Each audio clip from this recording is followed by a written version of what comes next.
Hey, what's up, everybody? Welcome back to Conversations in Pop Culture, and we are back in the saddle once again for another season. And before I introduce my guests, I do want to remind everybody that this episode is brought to you by my friend Preston Poulter, who does Palace of the Golden Princess, which offers a fun, sexy romp through a fantasy RPG setting run by women.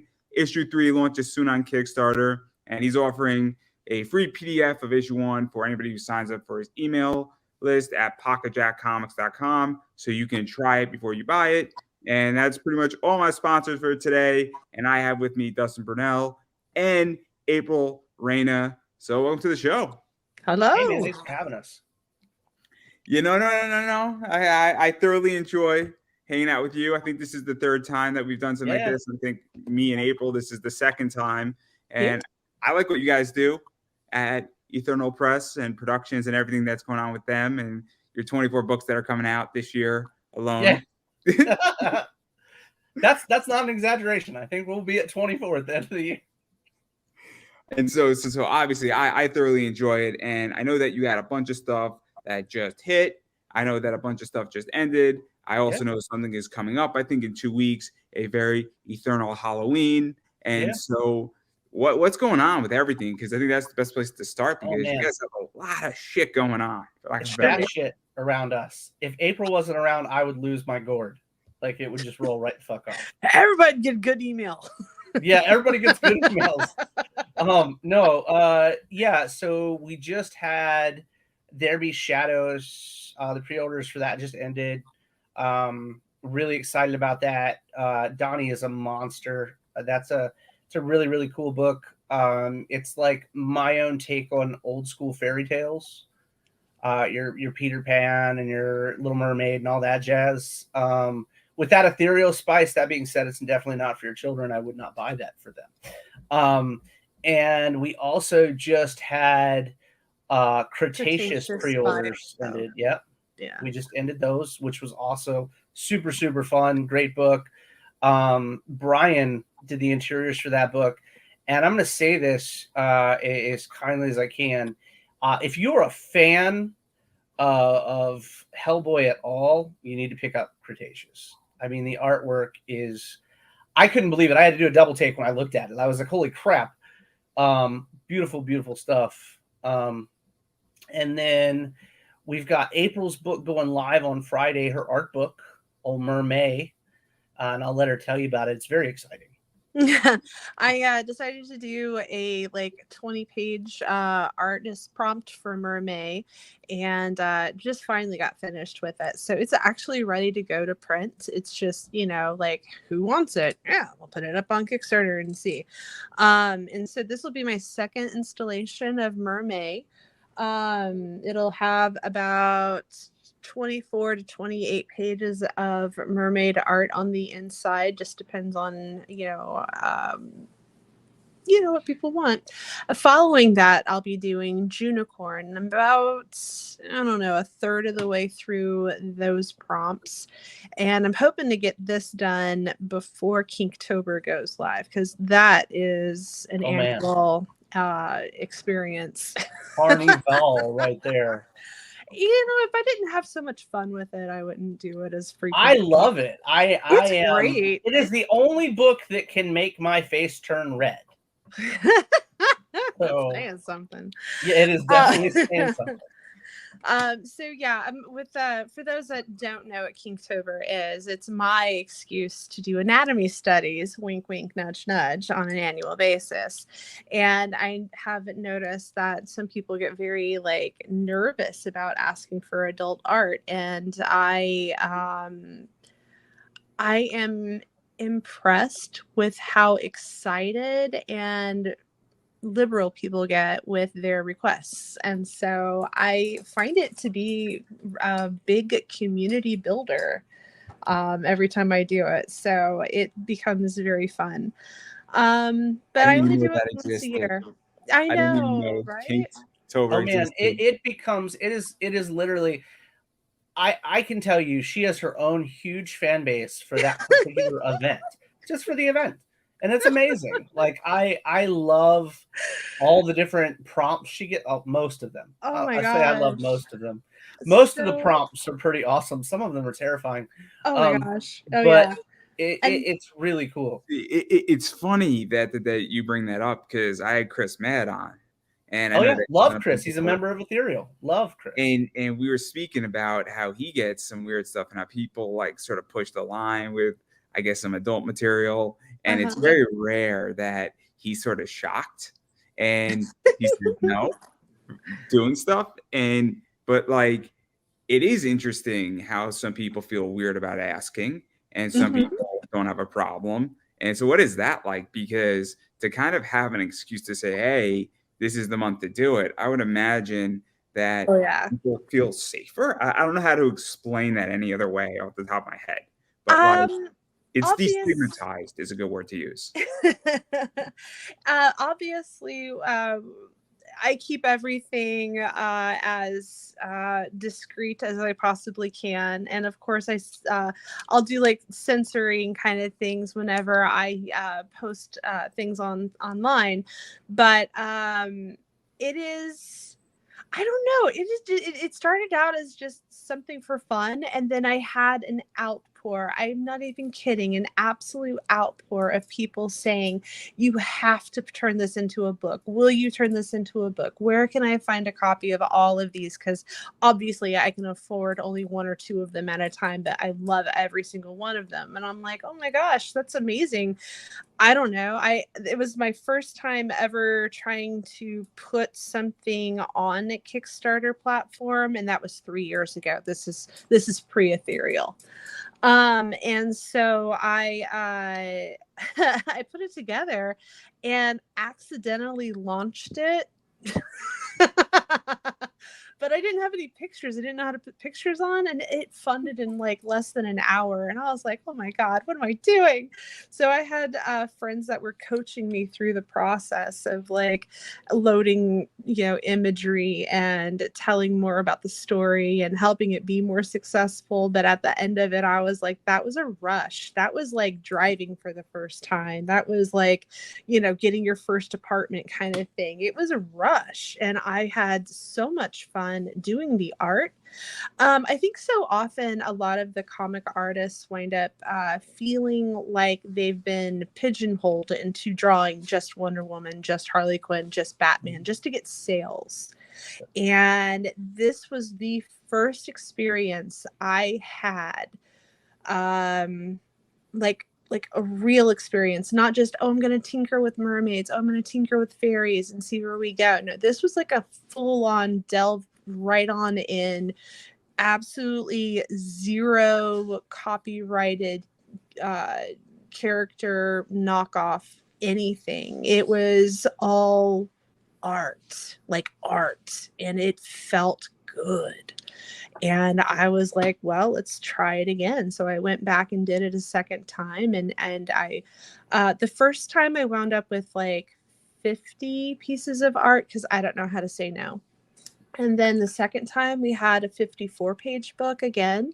And then last year, because it really kicked off, I wound up doing, like, it took me 3 months to get them all done, but I wound up having a 72-page book. It was an insane amount of art. It was all beautiful. Like, it's hard to pick a favorite because I was like, wow. And then I've noticed that some of my clientele like to try to see me squirm. So they're like, well, I just wanted to see what you could do with it. And I was like, oh my God, I'm just not comfortable. And I set it aside and try again. And, there's just some things you just don't know what you're capable of until you try. And yeah, and it's just so interesting because I don't want to say no, but how do I skirt the issue? How do I do it in a non-advertent way? I mean, you could pull a, I don't know, pornographic image anywhere and just draw what you see, or you could take it one step further and try to like make it really different and unique, and then to go, wow, I didn't even think you were going to do something like that. I love it even more. And I'm like, that's the response I was looking for. So I don't know. I just have so much fun with it.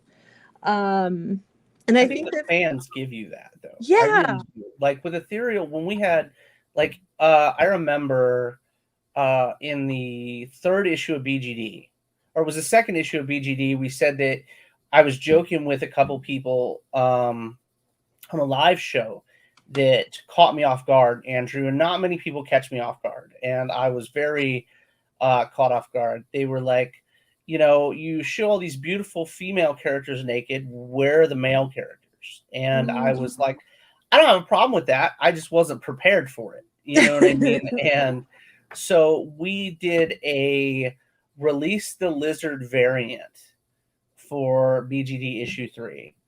And it had Ricky completely nude on the cover. And it sold like wheat cakes. Like, it was absolutely insane how many copies of that book we sold. But I have a lot of fans who like reach out and they want to see that character more. We want to see more of him. And I think when you're like with us at Ethereal, we're very big into public relations. We're also very big with, responding to our business, talking to customers, talking to friends, whatever you want to call them. And that gives people confidence. So when we're polite to you and we give you the ability to open yourself up to conversation with us, it gives you confidence and you don't feel like you have to squirm when you're asking for something. Like when we do the blank sketches, like all the artists do blank sketch covers if we ask them to. And it's like, we'll get somebody will be like, hey, can you draw like this character doing this or this character doing that or whatever. Every now and then you'll get the one that makes us go, oh, you know what I mean? But it's still like they were confident enough to reach out. It's never a hesitancy thing with us anymore. So let's actually talk about this, because one of the things is that I run a business. For sure. And I run an eBay business. And so I like to keep my customers informed, and I do a lot of pre-sales. And what I find is the magic words is, I'm sorry, the item didn't come yet. As soon as it comes in, I'm going to get it out to you. I know it's late. And all of a sudden, don't get a complaint. And I usually get good feedback because I'm communicating. Absolutely. And so I ask my clients, hey, what do you guys want? Because if they tell me what they want, I'm going to go buy it and I'm going to go sell it to them, and they're happy. And I also understand once they want, I could take a spec and like, oh man, you have that? Yeah, absolutely. And so what is that like? Because I think that's an issue sometimes in comics. And I know plenty of people who are really bad at customer service is what I equated. If you look at behind me, there are 115 long boxes in this room. And 30, well, not 30, I'm going to say 15 of them are back issues of Ethereal books. And it's because of the fact that we run a web store. And if you order from the web store, I don't want you to have to wait for the product. I don't want you to have to feel like our digital stuff is instantaneous. Like as soon as you purchase it, it goes out automatically. You don't have to wait. You don't have to do anything. The only thing that you should ever have to wait for from us is things, acts of God. You know what I mean? If an act of God happens, there's nothing I can do about it. But I'm going to walk with you through every step of fixing this act of God. You know what I mean? And same thing with like right now, we do pillowcases. We do these full body pillowcases, and they're beautiful. They're a lot of fun with real implants, right? So, anyway, this last time I ordered early. I did order early, but they were stuck in like customs for like almost 5 months. So I got them, yes, early. Relatively early. But it still took 5 months to get these here, and everybody's got their books, but I'm like, here's the pillows 5 months later, but I'm constantly going, hey, I'm updating you on your books or your pillows, when they're coming in, how they're coming in, and I'm going to shoot you a little something extra. I know you didn't ask me to, but I'm going to shoot you a little something extra for your time, because I appreciate you as a purchaser, as a friend, a fan, whatever you want to call it. I appreciate your business. I appreciate your time more than anything else, because that's the one, the thing you can't get back. So we constantly want to go, hey, look, if you've got a problem, let us fix it. Like I've got fans right now that are new to Kickstarter, right? And they'll be like, we moved and we forgot to change our shipping address. And I've already paid the money to ship the product, right? The product's already gone out. The product comes back to me. Do you think I charge them for shipping again? No. I put it back in there with the correct address and ship it out. I don't have to do that, but that's just something that we would do. If you get a book that's damaged by UPS or FedEx or whoever, and now you don't get media mail from us, it's always really nice mail. You know what I mean? So when we send it out and you get it, and let's say they smashed it or they left it out in the rain or whatever they did, I will immediately get you another set of books. Immediately. Then I'll fight the post office. You know what I'm saying? I will make sure you have that product because, again, our word is everything. Everything, especially for a young company. You know, we're out there fighting the fight with the biggest dogs in the industry right now. And we want to make sure that we're there. Let's actually talk about that because I don't know how you feel about it, but you have to earn my money now. I mean, not you as in you personally, but everybody in comics and everybody in media collectively. I mean, I hate to say this, but you're fighting against Peacock. You're fighting against I'm a big wrestling fan. You know, you're not just fighting against other comic creators. You're fighting against video games and everything else. And every video game, every company, you know, a book that's a novel is in that fight as well for my time and my entertainment. And everybody has to earn my money. And I think that's something that a lot of creators right now are forgetting in the whole Kickstarter game. I think the mainstream to some degree has forgotten it too, is that you have to earn my dollar. And there's been plenty of people who, after 2 issues, I didn't like them not communicating with me. I didn't like their attitude on their campaign. I didn't like the fact that their book was okay and that I found it really expensive. And I found it that, great, I wasn't around for issue 3 because you didn't earn my dollar. You didn't keep me happy. And so I think it's a really big issue right now where I think a lot of people, and you know, people talk about this, but they're struggling on Kickstarter right now. A lot of people are. And a lot of people have been struggling for a while. And I don't want to name names. A lot of things are half-assed, though, my brother. Like, a lot of things are half-assed. And I don't care who you are or where you come from. If you go half-ass, you know, we joke about being only whole ass at Ethereal. You know what I mean? We only do whole ass, man. And it's because of the simple fact that, look, I wouldn't want to sell you a book or a product or anything that we put out if I wouldn't buy it, first off. If I wouldn't spend my money on it, I don't expect you to spend your money on it, you know? So, like, you can ask any member of our team, if there's a, like, at the end of the day, like we were joking last night, I only do the first, like, 15% and the last 25% that I deal with per product that comes out. And it's like, I will say my piece. If I'm not happy with it, I'll let everybody know I'm not happy with it. It doesn't matter where we're at in production. We as a team have to be collectively happy with what goes out because we all have different viewpoints, right? So like you as a buyer, you like this, this, this, and this. Okay, cool. Well, if I'm not that type of person, I'm going to think of the other stuff over here, and I may not think of what you're into. That's why there is an entire management team for Ethereal. That's why there's an entire art team for Ethereal. We all have steps. There's always a catch-22 for us, for each individual.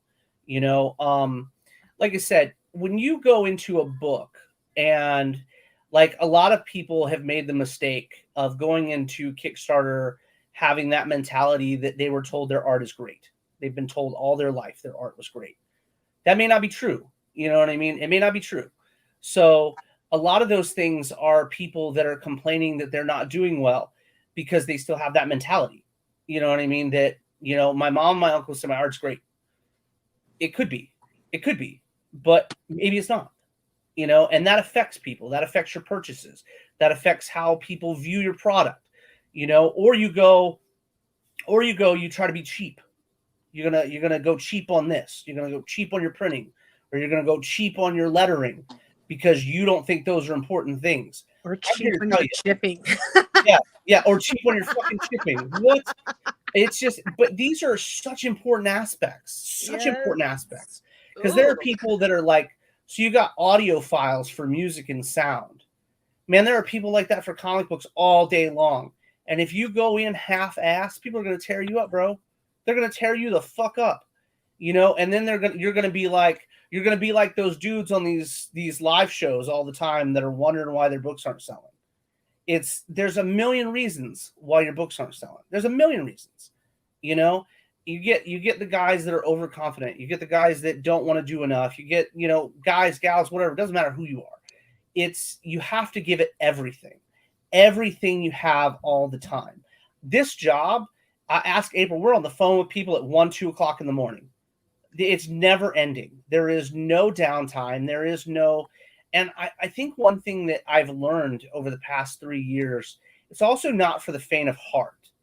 It really is not for the faint of heart, because if you walk in and your heart is on your sleeve and you're getting beat up constantly, you're getting beat up because the product's not good enough, it may not be for you. If you can't handle that one critique that's not very nice, and I'm going to say I'm very grateful. We haven't had very many bad ones at all in the past few years. You know what I mean?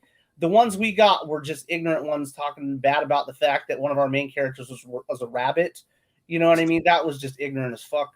That was about the only one we've really gotten, and that hurt my feelings. Like, because I'm like, well, damn, dude, why you gotta be a dick? But I like the bunny. Yeah. I really like it. Everybody likes the bunny. Fuck you, guy. So, this is interesting that you bring this up, because I have gotten criticisms from people, and I'm like, you know what? They were right. I should have zigged when I zacked. Fair enough. Absolutely. But they didn't say, Andrew, I don't like your background, or Andrew, I don't like your face. It wasn't that. They made a fair point. But then I've had people say, how come you didn't ask this question? And I'm like, because that's an offensive question to the person. Like, it's like, I'm not going to go ask somebody a question. So, I mean, I've interviewed porn stars. I'm not going to go ask a rather sensitive question like about her upbringing. Listen to this. When you get asked something like this, what is their background? What the fuck do you have that you're coming to me and are requiring this? What do you do, my friend? Like, I get the whole deal with like I've had the whole the porn conversation a million times over. You know what I mean?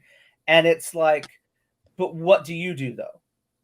You know, in reality, if you want to attack people, not a porn question, just in general. So I'm just curious, what's the general porn question that's being like provoked? Oh, Jesus. I'm like, I don't get these questions. Maybe it's because I'm a female.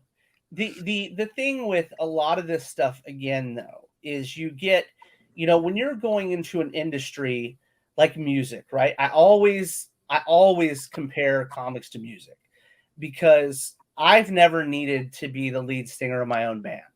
I don't need that. I have no fucking need for that at all. But I'm always going to be the drummer. I always want to make sure the band gets there to the show and they play the gig, right? That's what I want to make sure. That they can keep time. Exactly.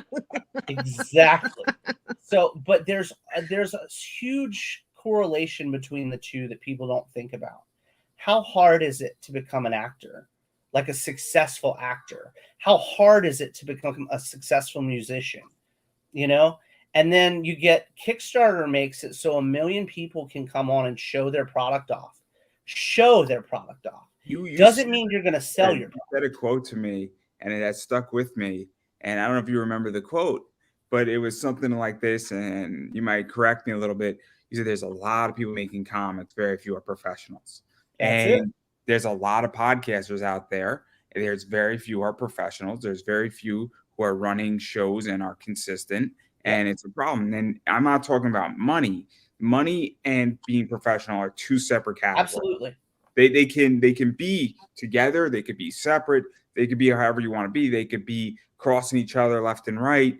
But professionalism is an attitude. Yes, sir. No. For sure. And so I think that's part of the issue right now with some of this. And I also think that people criticize me, and I'm sure this is with comics, is certain people said, hey, man, you should have zigged when you zacked. And that's a fair criticism. And maybe I made a bad call on an interview. It happens, and guess what? I picked myself up. You're never going to be perfect, bro.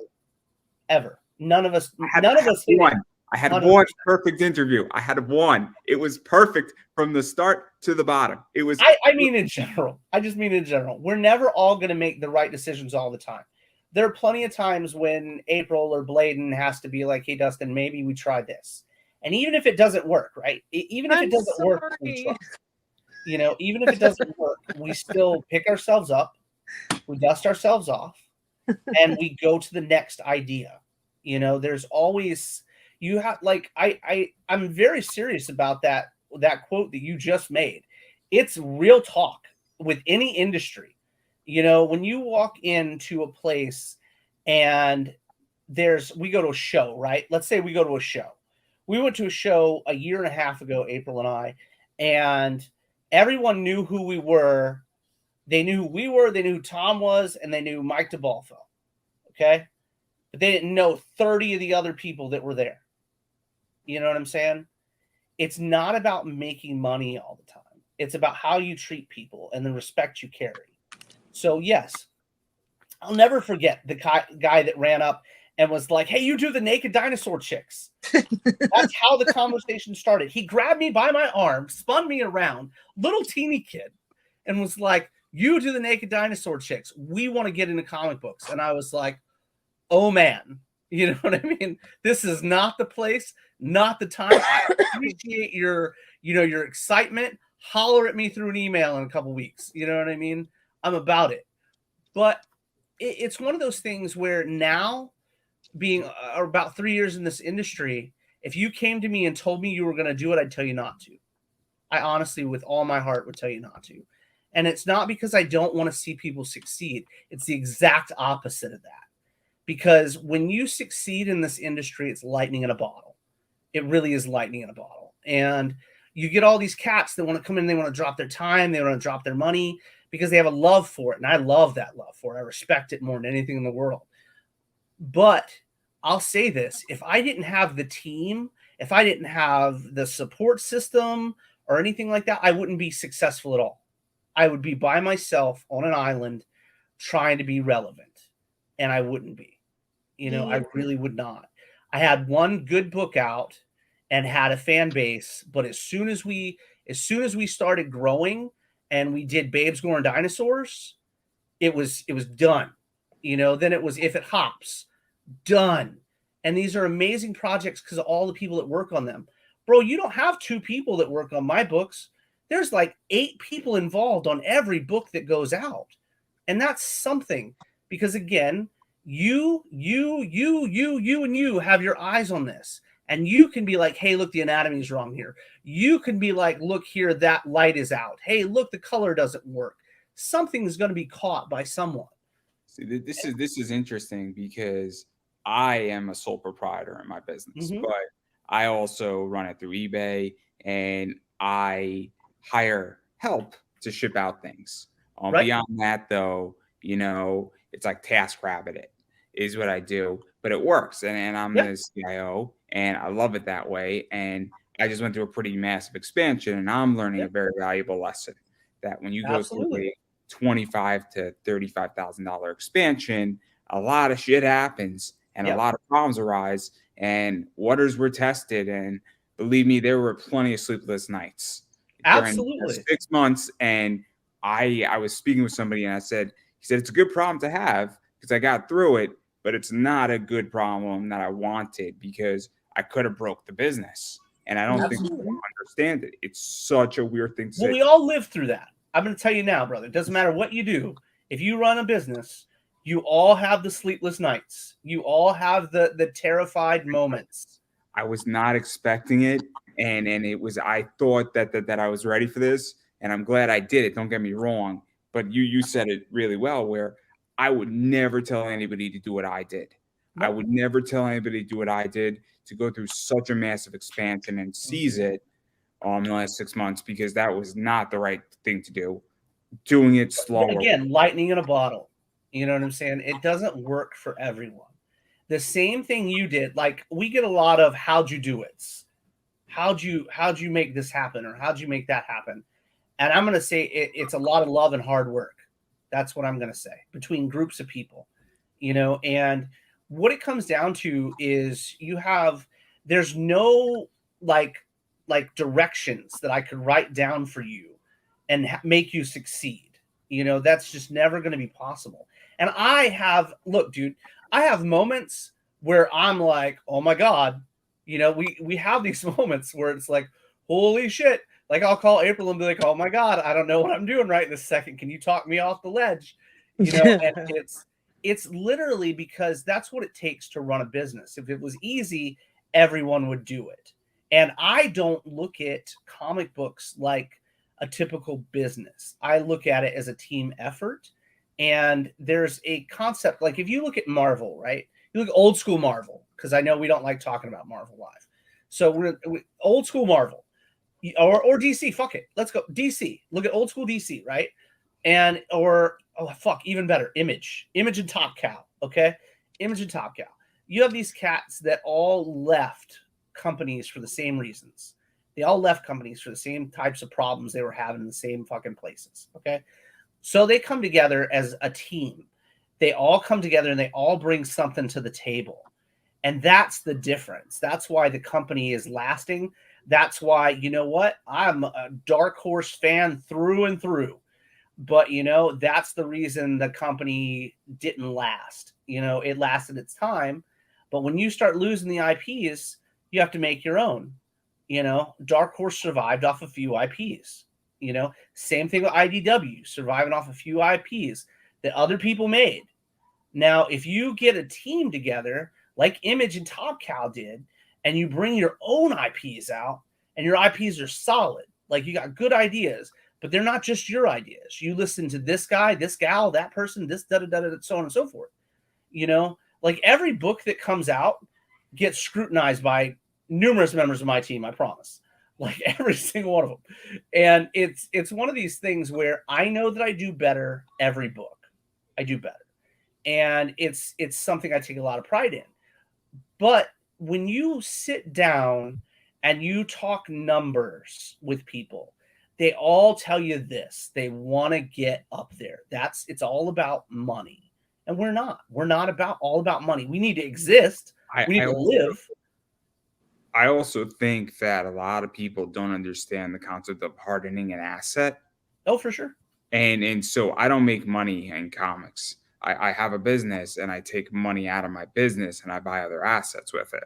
And right. I think everybody has a wrong mentality in comics where you could have a comic and if it does well, you can make money. But the way you really make money is not necessarily in comics. It's either you're going to license out your IP for a movie, a television show, or you might be one of the odd ones where you get a graphic novel that sells 50,000 copies every Christmas because it's just one of those. And those happen every once in a while. Absolutely.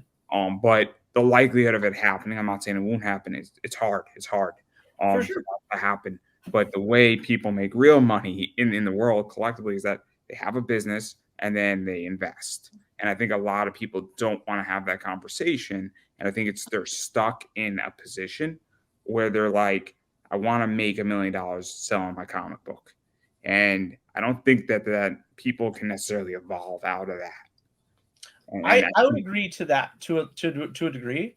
I think a lot of people have been have delusions of grandeur because of Netflix and stuff like that. But you have to remember what a lot of people forget is like Alan Moore had been writing forever before The Walking Dead. You know what I mean? He had like 70 something issues of that book out before it even got picked up for a show. You know what I mean? There's a lot of things with The Walking Dead. Yeah. You know, there's so many things. Look at Swamp Thing, right? Swamp Thing was the same difference.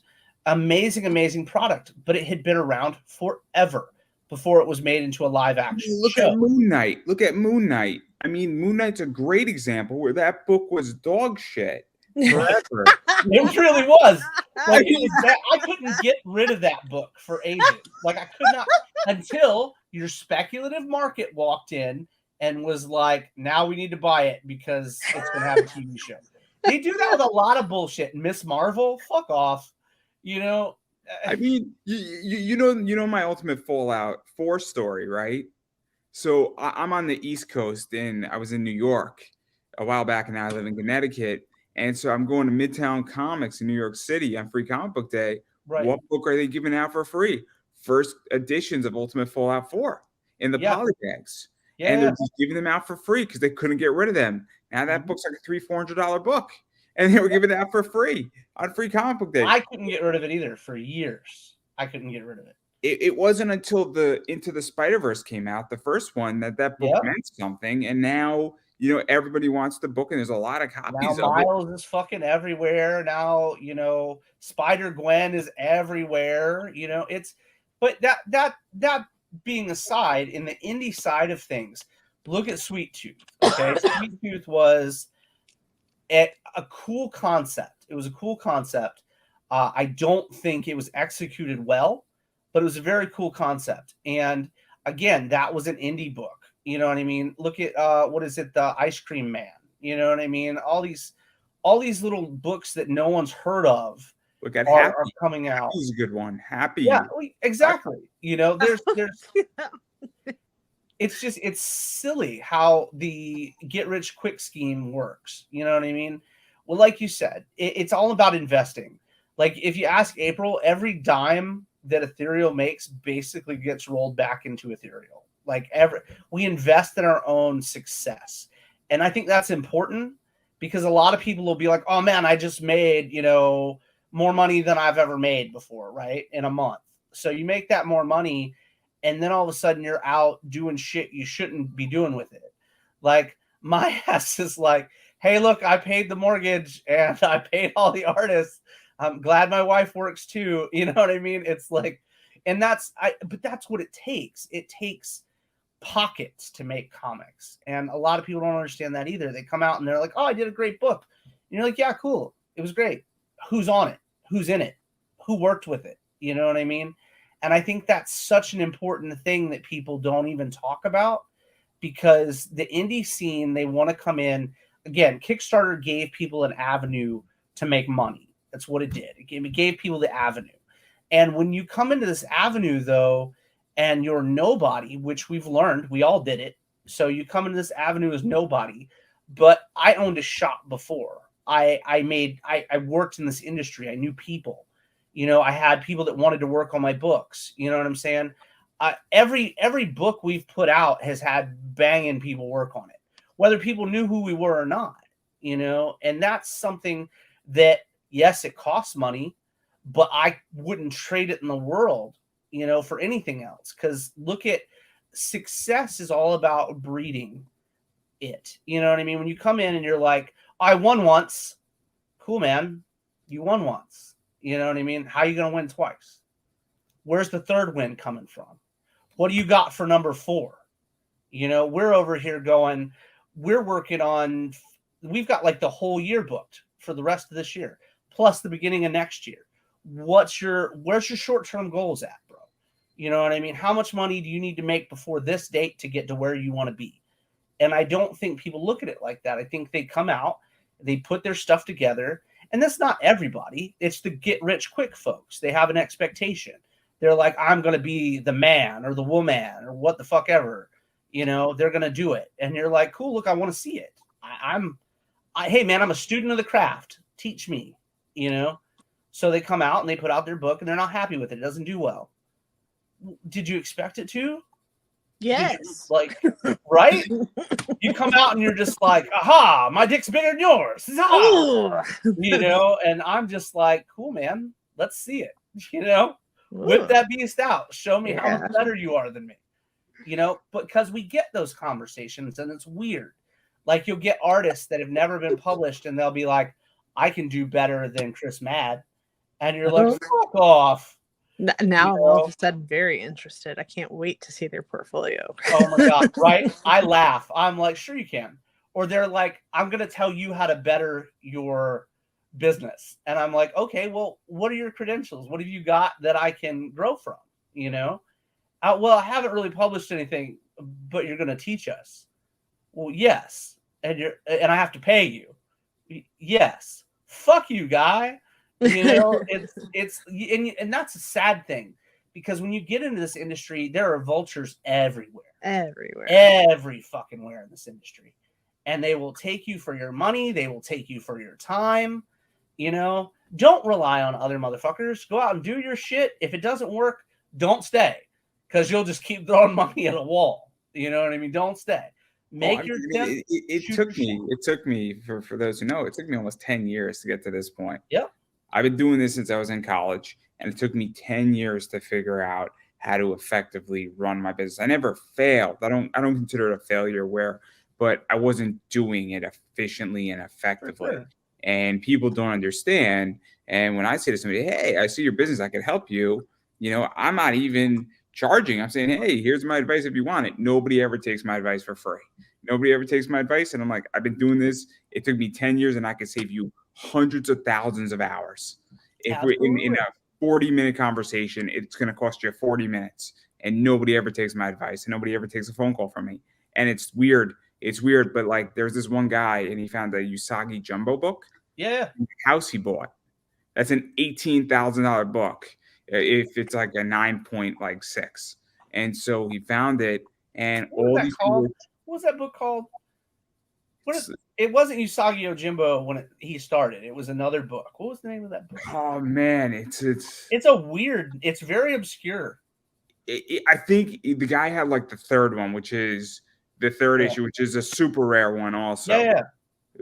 Basically he found it in his attic, and we were talking about it. I said, dude, I can't afford your book, but here's what I would do. If somebody offers you 16 grand, take the money and run. Yeah. Just take it, run, shut up, smile. And dude, you got it for nothing. Then invest. Go buy some other books. Turn around, clean them up, and flip them. What I said to him is, I said, because he bought it with his girlfriend or his fiance. I said, so what piece of jewelry are you getting her? And he laughed, because it was a very funny moment, but all these people were trying to offer him like $4 grand.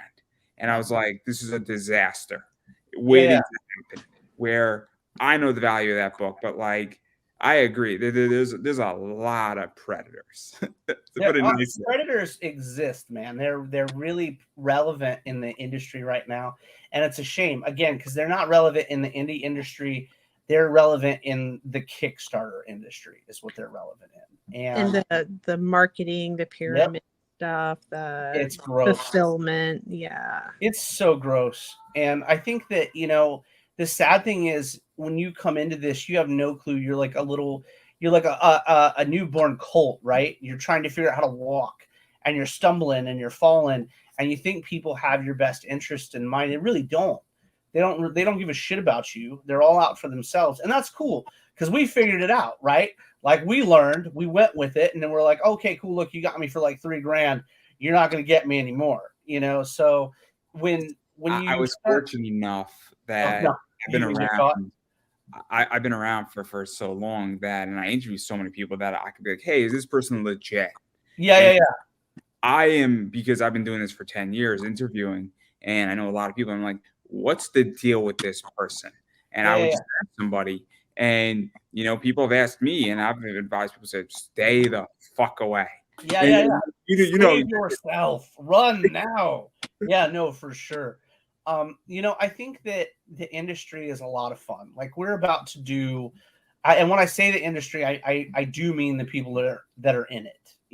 And like right now, we picked up Dan Wickline, who's a great friend of April's, and we're very, very excited about that. I know Dan Wickline. He used to do a bunch of stuff for Zenscope. Yeah, such a nice guy. He's been on my show. He's been on my show. It's great. He just wrote a script for a new series we've got coming out. He's got an ongoing series that'll be coming out through Ethereal, and we're very pumped about it. But it was, it's one of those things where the more you're around, the more you accomplish, right? So, like we were talking earlier, we've got we pushed the Halloween books back a couple weeks, and the Halloween books have been such an insane thing for us. Because, again, we've never done a mini-series, right? So doing a mini-series and releasing them all close together has been batshit crazy. Because it's not only a continued story in each issue, but we decided that we were going to have I decided, so everybody can blame me for this one. I decided that we were going to do a different interior artist for each book.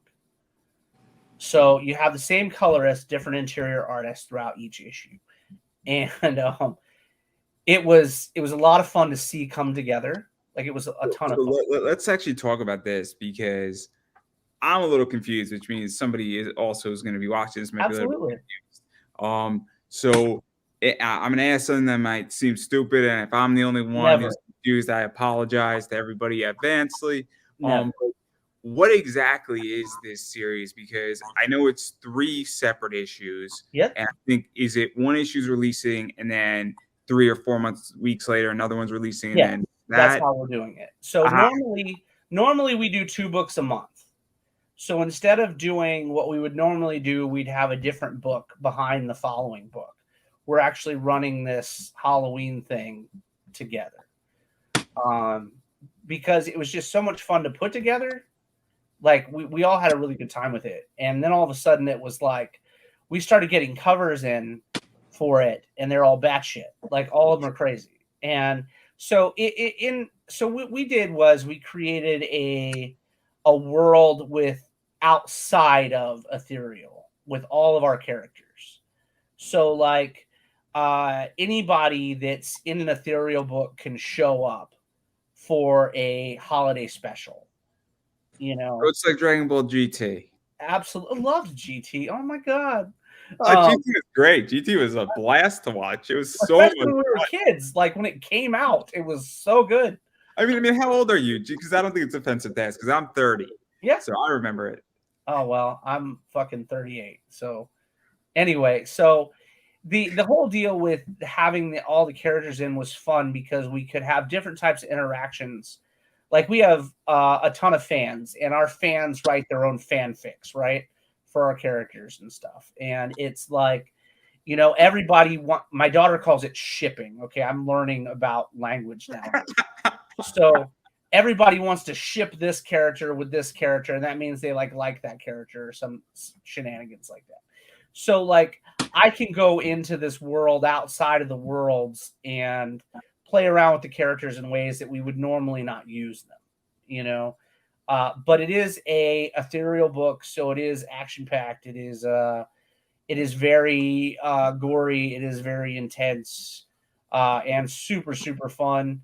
Again, it is outside the canon universes. So if I kill somebody, don't worry about them losing them in your favorite book. You know, it's not a big deal, I promise. Or should you? Should you? Please. Be sure to email him all of your concerns, complaints. If you don't think so the most email I get right now is we want to see naked Ricky more. I get that more than anything. Yes. Big red boy. We get a lot of that, but no, it's a lot of fun. It's 3 issues, full books, 24 pages, full color, each of them. There is guaranteed to be, fan service in them. There's guaranteed to be action, whatever. I mean, as long as somebody's playing beer pong, I'm happy. Yeah. That was so much fun. That was so much fun. Like, as I'm sitting there and I'm like, well, how do I start like a Halloween event? And I'm like, well, this is what we used to do at the house. So we'll just run it like that. Like every weekend. In full disclosure, this is the only reason why we're doing this interview. I saw that panel. I'm like, we got to talk. So much fun. It was so much fun. Like the whole her flashing her and getting her to miss the fucking ball. That happened at my house. That's why we wrote it in the book, because it happened in real life. You know, those events happen. We used to throw oh my God, I'll get in so much trouble talking to y'all. We used to my wife sees this, I'm gonna get my ass kicked. We used to throw parties every weekend before my kids were born. Every single weekend we were throwing parties at our house. Because we were like, in our 20s, we were established at like 22. You know what I mean? We bought our first home at like 24. You know, so we're like always had beer at the house and stuff. So people would always be there. So we just started, throwing parties every fucking weekend. And especially for Halloween, holy shit. And then all of a sudden getting people to miss the cups was, a relevant way to play. So yeah. You're like putting my life to shame. My life is boring. It's quiet. It's peaceful. Like boring. I like quiet. Yeah, now that I'm getting old, I'm like, I got all that shit out of me. Now I can write about it. You know, I don't have to live it anymore. I can just write about it. Now you got your kids to vicariously live through. Yeah, I definitely do have 2 of those. Yeah, So, but no, it's very exciting. Now is an exciting time. There are a couple companies that are doing some amazing things right now. I love watching their success. You know, like Ryan just went and expanded his business. I love that. You know, he's a great guy. You know, we just brought on JT Malloy, like doing interiors. You know, lots of really cool stuff going on right now. You know, Mitch Massey's taken over the Listener, which is absolutely insane. I can't wait to delve into that. dude, I'm really stoked about that. I can't wait. Dude, I'm like, that's like a revival of that book, in my opinion. So I'm not going to try to put any new issues out.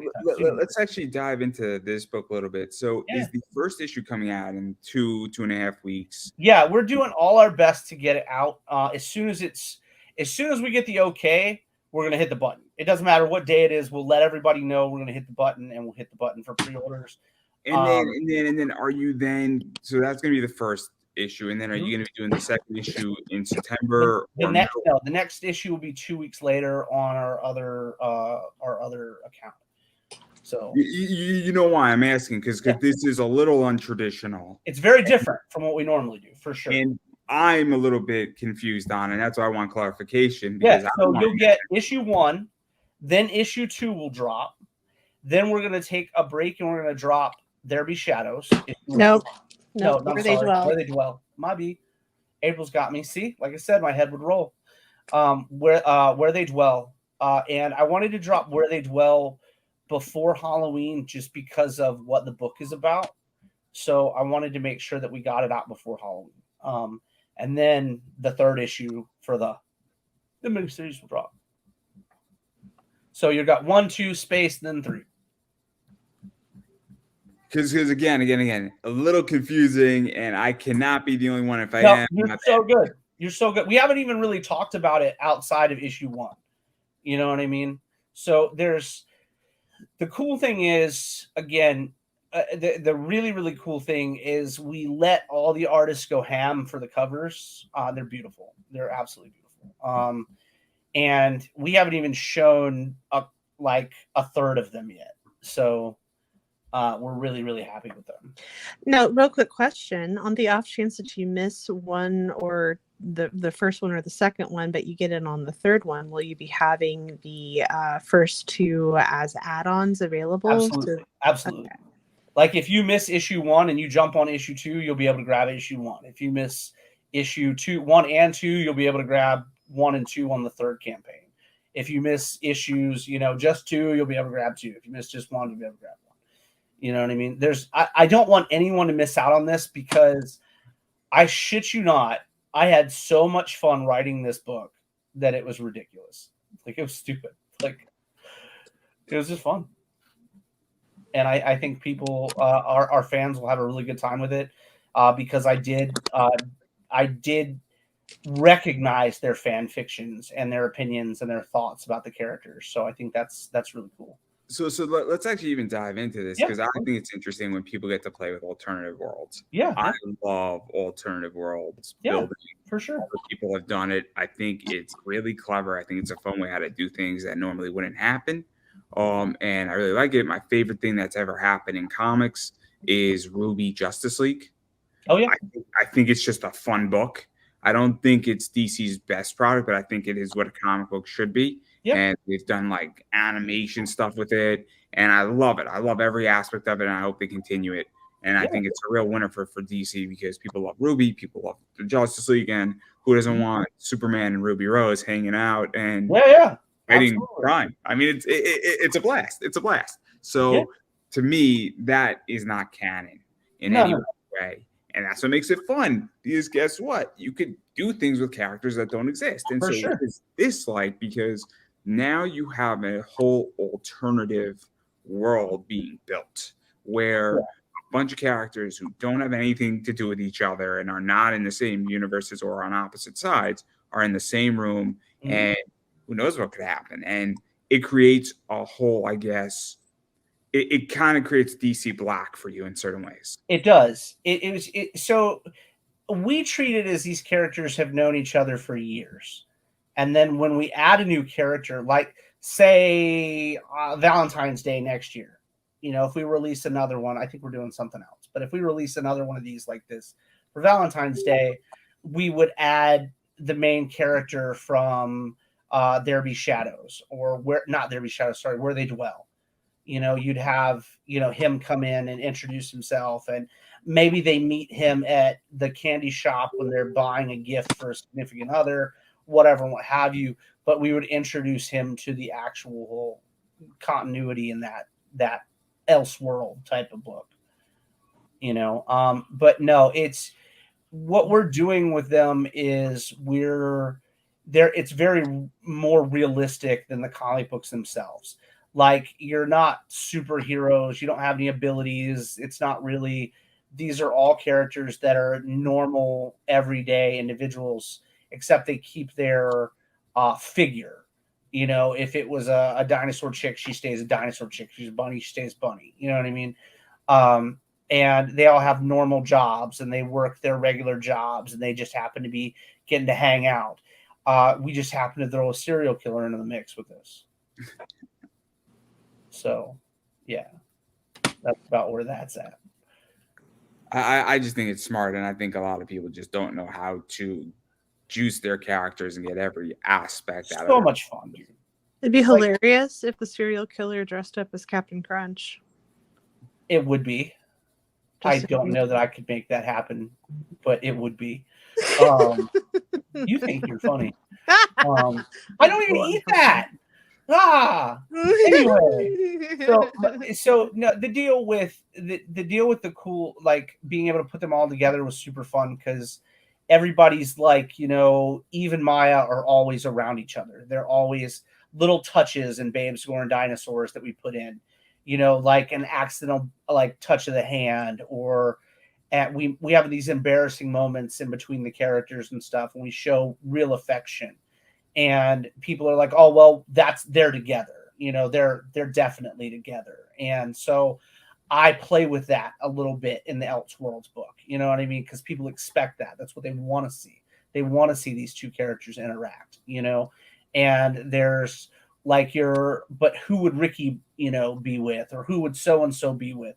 We explore all these different things, but it's also like, what would happen if you take all these legitimate badasses and put them in a situation together? Who's going to make it out alive? And that's what this 3-issue. Do you remember Halloween H2O? What are you referring so I'm to? fucking old. So Halloween H2O was the Halloween where Busta Rhymes was in it, and they were videotaping in a house. I don't. Right. So the gist of it was it was a film crew, and he was pretending to be Michael Myers and faking killing these actors in this house, right? And it was supposed to be a huge social media blow up thing. Okay, when social media first started, it's supposed to be a big deal. Well, that's kind of what this is like. Our characters end up in this house, and they don't know how they got there, and they're trying to escape, essentially, with just their bare hands, each of them. So you've got these characters. Yes, some are military, some are, ex-military, some are just artists, some are just newspaper boys, you know what I mean? And they're trying to exist throughout this legitimate serial killer-esque situation. There's no superpowers. There's nothing insane. How would they make it out? And I think that's scary, because you don't know who your killer is. You don't know how you ended up where you are. You're disoriented when you got there, and you start finding your friends dead, and you have no clue what to do, so, and each book is written from different perspectives, from different character perspectives. So some characters may have seen something others didn't, so the reader knows something that the characters don't. And then it ties together in another issue, but the characters still don't, but the reader understands what's happening. There's a lot going on with it. And I agree with you. I think that the Elseworlds are tons of fun, and I'm I'm about it, man. I think it's great. And to even go further into, obviously, you're going to have great covers. You're going to have a lot of people on there. I think Steph Wilson's on there. Mhm. I think, obviously, April's on a few covers by nature, hopefully. No. Yes, not on this book, no. Oh, I stand corrected. But I know Steph's on this. I know there's a few others. Oh yeah, we've got some amazing talent on the covers. Vic Moya's in there. We've got Chris Harden that we've got a cover that we're waiting for. Hedwin Zaldivar is coloring one. Sugar Spit's on a couple of them. Sugar Spit. Hibrin art is on there. We've got some awesome stuff. Monsters, man. Totally. Outside of even the normal team. Yeah, there's some cool stuff. Yeah. And so obviously you got a bunch of covers on there, but there's also something outside of all this and more into the business side of this, is that you're doing it in a very short amount of time. And so obviously if somebody gets in on issue 1, naturally they're gonna probably gravitate towards issue 2. And I hope. Yeah. I mean, I'm presuming, because that's the goal. So anytime I put a book out, like I said, we had an issue last year that pushed most of our products back like 4 months. You know what I mean? And so my goal has always been to, if I drop If It Hops we do a 90-day window. Okay, that's our order. It's a 90-day pre-order. So like if you've owned a shop or you've ever worked with Diamond, Diamond is a 90-day window. So that's where we built that off of. We were like, okay, well, if it works for them, it works. We don't need to break it, So 90-day window, and it's good for shops. It helps them do their orders and stuff like that. So 90-day window puts you at the next issue of If It Hops.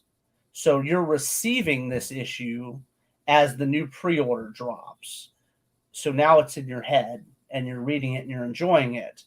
Now I want to pick up issue this because I enjoyed this issue. You know what I'm saying? It's just the way that I run my business. It's, I never want you to forget a book, So if I go too long, you're upset that it took too long to get the next issue. That's where I'm going with this, because the thing is that if somebody drops a issue in issue 1 and 2 every 6 months, I mean, it's not completely gone out of my head, but I don't really remember what happened in issue 1. Absolutely. And I'll be very honest, there's books that I don't even remember what happened last month in. I mean, there's a lot of shit going on in my life. For sure. And I forget things, and I can't be the only one. And if I am, again, I don't know what color my underwear are. So, well, if you buy a 6-pack of Whitey Tidies, you never have to worry about it. I've not bought a pair of those in like 30 years. Well, that's because you've got a wife who takes care of you. That's true. She loves me. She makes sure I have the best britches. There you go. Yeah, no, dude. You're absolutely coming around, right. So if they're full but of holes. One thing that you'll find, again, in the actual, when you look at the actual if you're looking at who's actually working in the industry, you'll notice that they put out books more frequently. You'll also notice that they'll put out a book within a time period so you can generally remember what you've read. You know what I mean? Like, I don't know. We just did, we're about to drop Underland. Like, we're about to print the new Underland book. And so the second one's already finished. So it's like, okay, so everybody knows the Kickstarter's done for it. So now we just put that one out as soon as we possibly can. You'll have it within 3 months of the first issue, and now you're like, oh, dope, I read that. Sometimes as a guy that's owned a comic shop, I've witnessed people not be able to get there for a month, 2 months, but when they get there, they pick up their books and they're happy they got all their books. They got their pull books. They're stoked about it. They get to read them, yada, yada. It's different when you're talking about people that are buying for flipping or people that are hunting covers, which we love that too. You know what I mean? So it's like, if you want to grab a cover, dope, man, grab the cover that you want. You don't have to read the story to enjoy the cover that you wanted to pick up. I like you to read the books, but I also love that you love the artwork. I really do. And I think it's really cool when we see like we'll get artwork that'll blow the shit out of our minds. Like every now and then one comes along and you're like, holy fucking shit, and I really think Sugar Spit has hit that like twice in a row for me. The Cretaceous cover they put out was gorgeous, and we're gonna show. Well, we've got the Halloween cover that they just did, and the whole deal with they have a character spanking another character in a costume, and it's super cute. So I'm pumped about it. But outside of that, man, no, continuity is big, and being able to give people not closure but more excitement, right? Like if you get a book and you only publish once a year, people are going to be like, oh man, what was your book again? Who are you? And it's not easy for people to be able to put out content swiftly, and I think that's one thing that I'm very proud of. I'm very proud of the teams and how fast they work. We've got look at right now, Fallen Leaves is showing up everywhere. It's showing up in stores. It's in people's houses. Everybody's loving it. But issue 2, Gabriel has taken a couple months longer to finish it because he's so in depth with the actual pages. Like I was so blown away when I started seeing them come out. Like I was like, oh yeah, because like you said, we give you that 90-day window, so they have 90 days to do their work that they need to get done. And sometimes you'll get an artist that gets in the zone, and they take a little bit longer. And he's just like, he's killing these pages. Like I can't even be mad. I'm not even I can't even remotely be upset. I'm just like, those are the prettiest thing I've ever seen in my whole life. And that being our highest selling IP right now is Fallen Leaves. And people like the elves, they like the dwarves, they like the fantasy setting, and I actually got April to like elves, and I know she doesn't like elves. So I succeeded. I hate that you made me care about that book. I love elves. I'm not saying I don't like elves. I'm just saying that I like other things better. And I was hoping to skip out on not having to care about that book, but I care about it now because you're dumb genocide. It's fine. Yeah, it was a cute little elf, and I love it. Was so much fun. I think that again, we put out different types of product. Like when you look at Fallen Leaves, you know what it was? I accidentally read that story and then I drew the cover. I was the only one that took it real serious. So you were mentioning something that I think is interesting is that, I mean, I love elves. My logo is a cute little elf. She's adorable, super, super cute. Got that logo so cheap. I freaking robbed that artist so badly. It's she offered me a price and I accepted. What can I say? I would have paid her 4 times more with in a heartbeat, but I was happy. But I digress. But you mentioned something where you put out a lot of different product, and I like companies that put out a lot of product. I'm a big fan of Peacock right now. Absolutely. I love Crunchyroll. They put out a lot of. They don't put out a lot of anime, but they distribute it or stream it or however. Sure. And I think Netflix is another one. And I like companies, I'm a fan of Merc Mag in certain ways when I pick up their stuff, and they put out a decent amount of product. Yeah. You have Born of Blood, then you have Miss Me Out, and then you have Death Rage. I mean, there's different product, and I tend to like Born of Blood a lot. What was that one called? Deadpool 2.0? What was that called? Death Rage, I want to say. Oh, yeah. I'm just giving you shit. I'm sorry. But I think it's really I am very I will fight for originality till the end of days. And when you do something like Marvel did with the Sentry and you recolored Superman, I'm not a fan.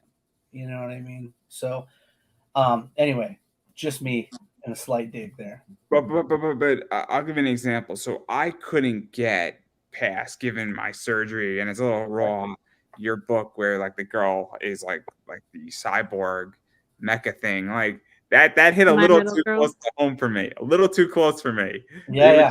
I'm not ready for that book. That cover, that Derek Tipton cover, his artwork is my own personal obsession now.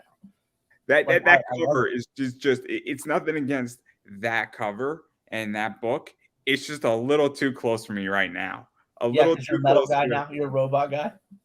Because of my surgery with my foot, it just makes me feel it in my foot. Like I can't explain it. I think the book looks great, but I'm not ready for it. And that's why you need to have different products. Yes, absolutely.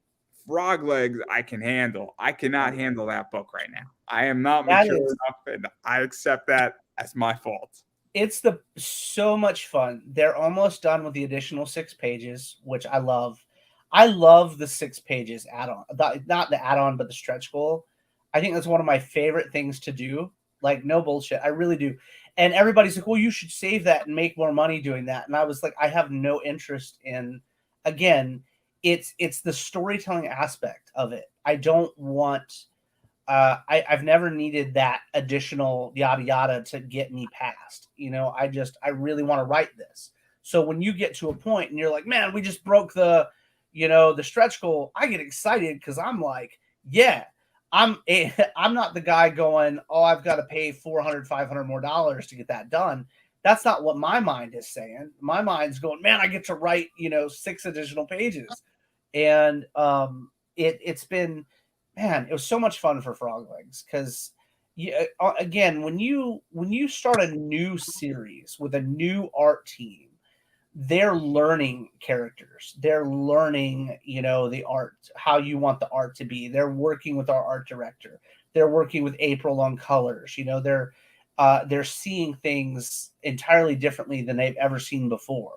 So, like, if you look at an artist that's worked on Ethereal for a while, and you go to their first piece of Ethereal work and their modern piece of Ethereal work, it's, night and day difference. And I think that's so cool because I was just talking to Elberty about Frog Legs the other night, and he was like, I just feel like I'm doing so much better the more that I do this book. And I'm like, man, I love that. I absolutely love, the concept of that book, the voodoo, the food, all that stuff plays such a, and it's not I'm not going to say that it's not an action oriented book, but it's so much more to it. I don't want to I can give you guys an action packed book all day, every day, but I like the food concept. I like the connection. I like the connection with voodoo. I like, the whole deal with, cats and snakes and voodoo. I all of it. I like the area, Louisiana. I like,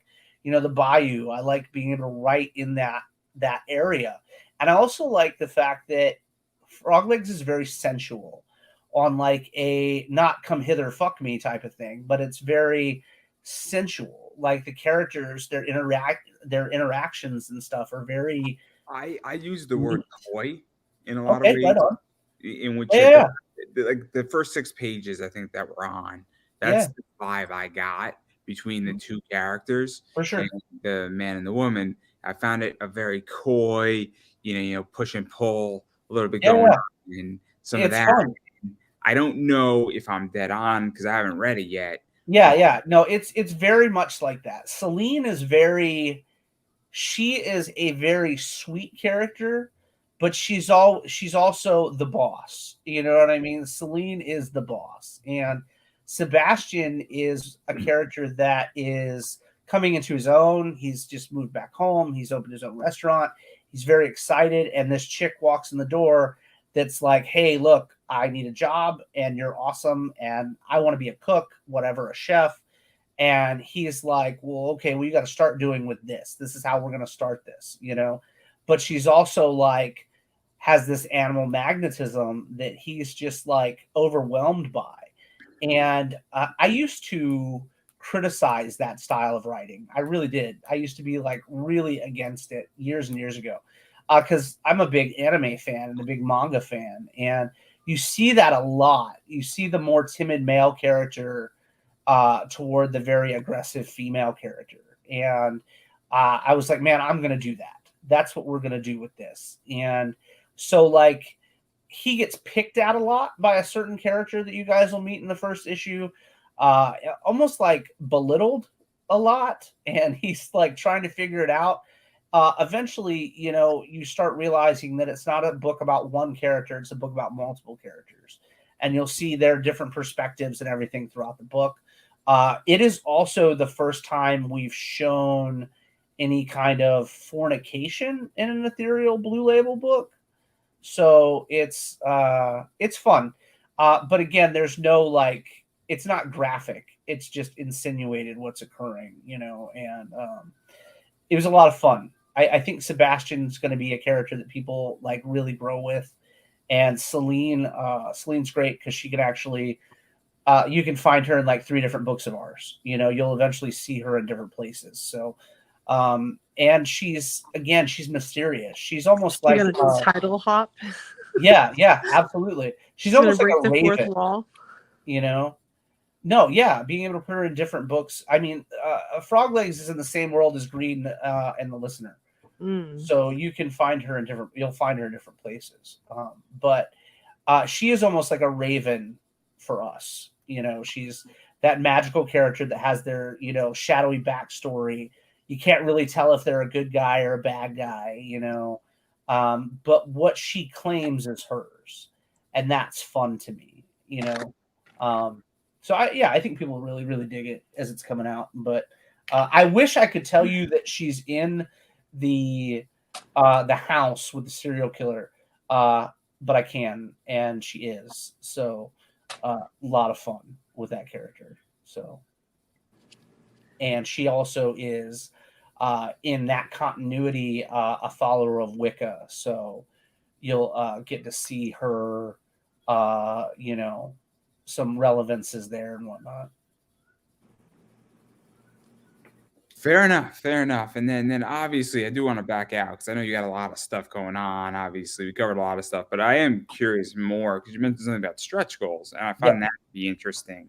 Where I'm guilty of this, where I like backing projects sometimes because of stretch goals. Yeah. People who do really good stretch goals and really fun ones, and they make it hard for me not to back their project because I'm like, well, you know, they got some really good stretch goals. And so what is that like? Because I think some people do it really well. I think some people do it bad. And I think some people do it really bad. I think people overshoot stretch goals. They overshoot them because we treat them as free. They're free to y'all, right? They're free to the backer. Because I don't include that in the cost of the book or anything like that. You know what I'm saying? So it or the cost of shipping, you know? So like there are certain things that I've watched people do. And let's say they had an $8,000 Kickstarter and it was the best they've ever had, but then they turn around and they drop $2,000 on stretch goals. And I'm like, why you do this? You know what I mean? That's not an effective way to make money. Now you're in the hole. If you're me, you're in the hole because of what we spend on our books. You know what I mean? So if you go, hey, Dustin, what are you going to do? And we go, hey, look, we've got a sticker that's free. You know what I mean? That's a nice sticker. And then you go, well, do you know what a sticker costs? I mean, what people don't realize is that sticker that you've got, because I don't give you a piece of shit sticker, costs me 50 cents per sticker. So when you get to, you know, plus the cost of the art. Plus the cost of the art. Well, yeah, now. So now the cost of the art. But when, like, my thing was, before we were doing stickers using the art we had. You know, we would put a sticker in there from the actual book or whatever. And now we've got a great artist doing stickers for us that you guys are getting. But it's 50 cents plus the cost of the art, which is, you know, a chunk. So now you're going, is it worth us doing this, this, and this? Or should we do this, this, and this? You know, because you don't want to outsell yourself with stickers or with, you know, stretch goals. If you got someone that's buying your book for the stretch goals, that's dope. But you need to acclimate your sales to that stretch goal. If you say $12,000 stretch goal, okay, and you needed 14 to break even, don't do that. That's insane. Don't do that. So, but if you go, like us, we normally do a collectible card, a really nice collectible card, and then we do a sticker and the additional 6 pages plus a mini print. Okay, so it's a small mini print, and so that's like $12,000 stretch goal for me. Because I'm going to spend 200 to 300 on printing the sticker. I'm going to spend another 100 on the cards. I'm going to spend another 150 on the mini prints. You know what I'm saying? So now you're going to talk about your additional pages, which are going to cost me around $600, if not a little bit more than that. So now you're at $1,000-something in stretch goals, Now that's us, and we do well, So if you go to the guy that is like, oh man, I'm going to put in this, like we did we were going to do coasters, right? These thick ass drink coasters, and the art on them was great, right? At $20,000 for Fallen Leaves. And they got lost in customs. But anyway, that's a whole different animal. But when I looked at what it would cost me to ship them after the fact, like in each Gemini, it was ridiculous what it was going to add to my shipping costs. And I don't think that's what people don't really think about that when they start doing these things. They're like, I'm just going to do this dope thing, and I'm going to add this, and I'm going to add this, and I'm going to entice people to buy this. And it's like, cool, but people want to buy your product. Don't break your bank so you can't make the product next time. Don't come at it like, I'm going to give you so much free shit that I can't afford to make the next product. And I think that happens a lot when people go, like, I'll look at a campaign and I'll see somebody, they'll spend $15 on a book, but they'll get $40 worth of stretch goals. And I'm like, bro, what? You know what I mean? Like, what? How is that mathematically, sane what you're doing? But again, you don't see the big kids doing that stuff.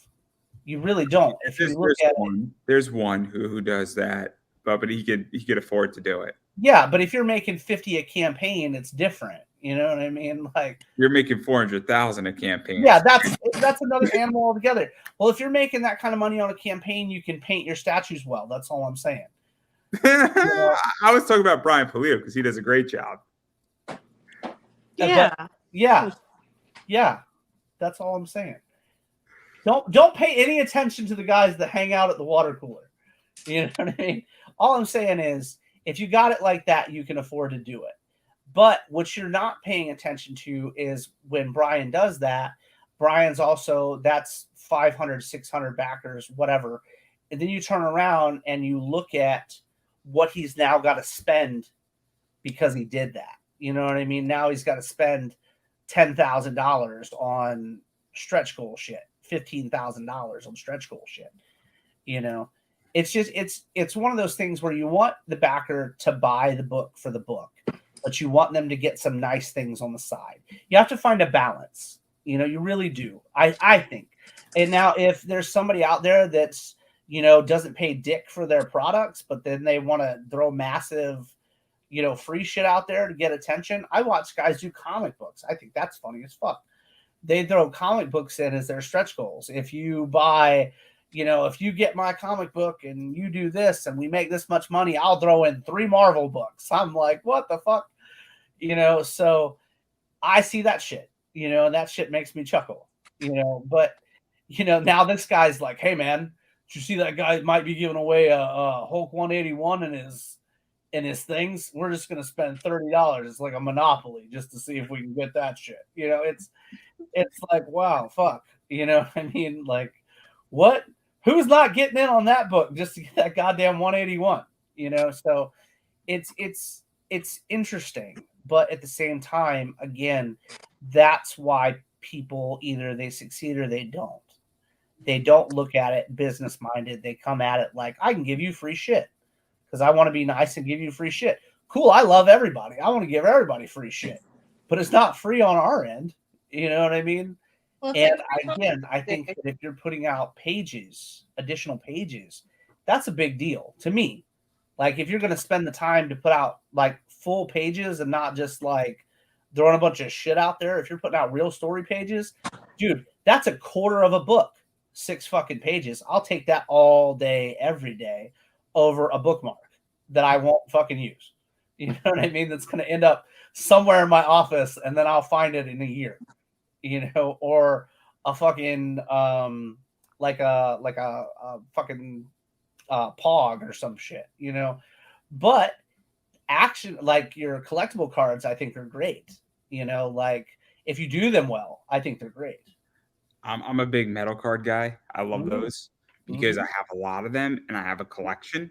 And Yeah. I find that if you put really cool art or you put a cover that's impossible to find on a Uh-huh. metal card, that's always nice. Yep. So because sometimes these covers are $200-$300 sometimes that people Yep. have in the indie world, and I'm like, cool, it's on a metal card, so at least I have the art and it's Yeah. shiny and it's small. Absolutely. And then like that stuff, I'm a card Man, collector. people get me to do things and I laugh because I don't think about it because I do things out of kindness, you know. They'll be like, hey man, can you give us a medal and mark it one of like 5? And I'm like, oh shit, yeah, that's a real good idea because I'm gonna print the other 4 for myself. You know what I mean? So yeah, I'll get you one. I'll make it one of 5. You can get the first one, you know, and then I'll see it. Like I saw one at a show last year. Dude had just put out for like $250, and I was like, holy balls! I didn't even make that off it. You know what I mean? So it's really cool to see the long game.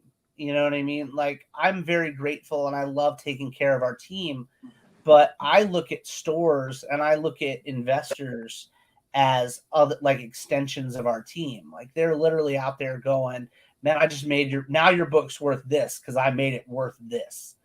You know, and you're like, oh shit, that's fucking cool. You know, like, you know, because once we print books, like once we print, they're done. You know what I mean? Like they're done. So like if I print like for LEs, I don't ever go back and I'm not like, oh yeah, I gotta get some extra LEs. No, they're fucking done. You know what I mean? That's it.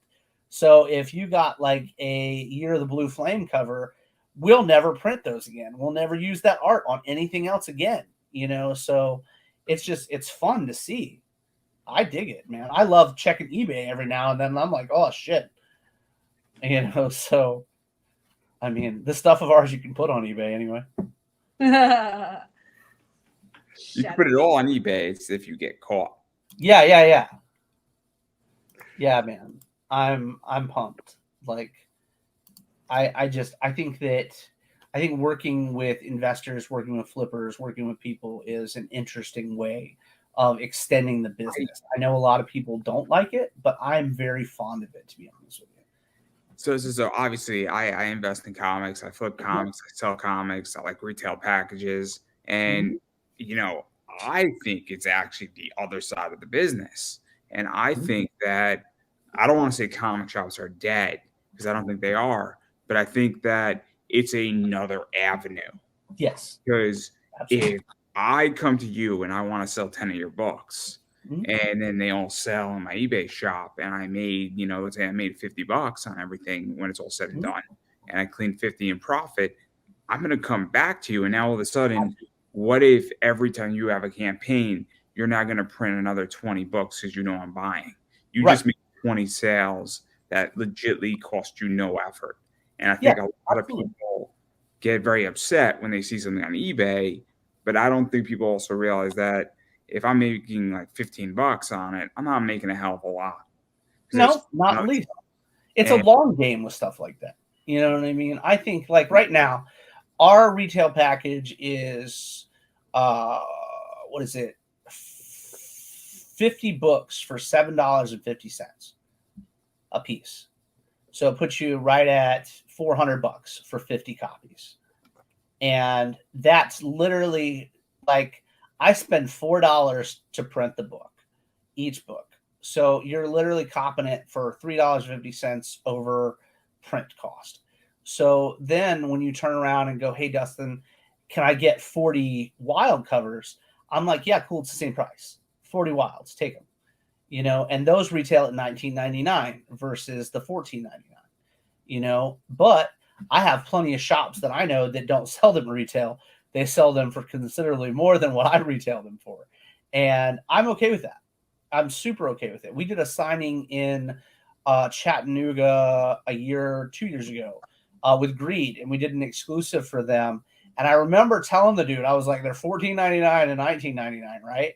One has the trade dress and the other one has virgins, you know. And when I went in there, he was selling trade dress for $19.99 and virgins for $29.99. And I'm sitting there signing these books, and the dude made like $2,500 over what he paid me. You know what I mean? In less than 8 hours. But And it's in to even talk about that, because this is something that I think a lot of creators don't understand, is that you need to make money, and the person who's selling your book needs to make money. absolutely. Because if they don't make money on your book, they're not going to buy Why are your they going to buy it? again. That's exactly right. And they're going to go out of business, which, you know, if they make a bunch of bad decisions like that again and again and again, they will go belly up. Mm-hmm. And this So, is what people. I didn't complain. I didn't go, hey, look, I need to make more money because you just made like $2,500 more than I made. You know what I mean? That's not the case. I was like, holy crap, that's incredible. When can I set up your next order? You know, there's it's not, look, man, one hand washes the other. That's how the industry has to work.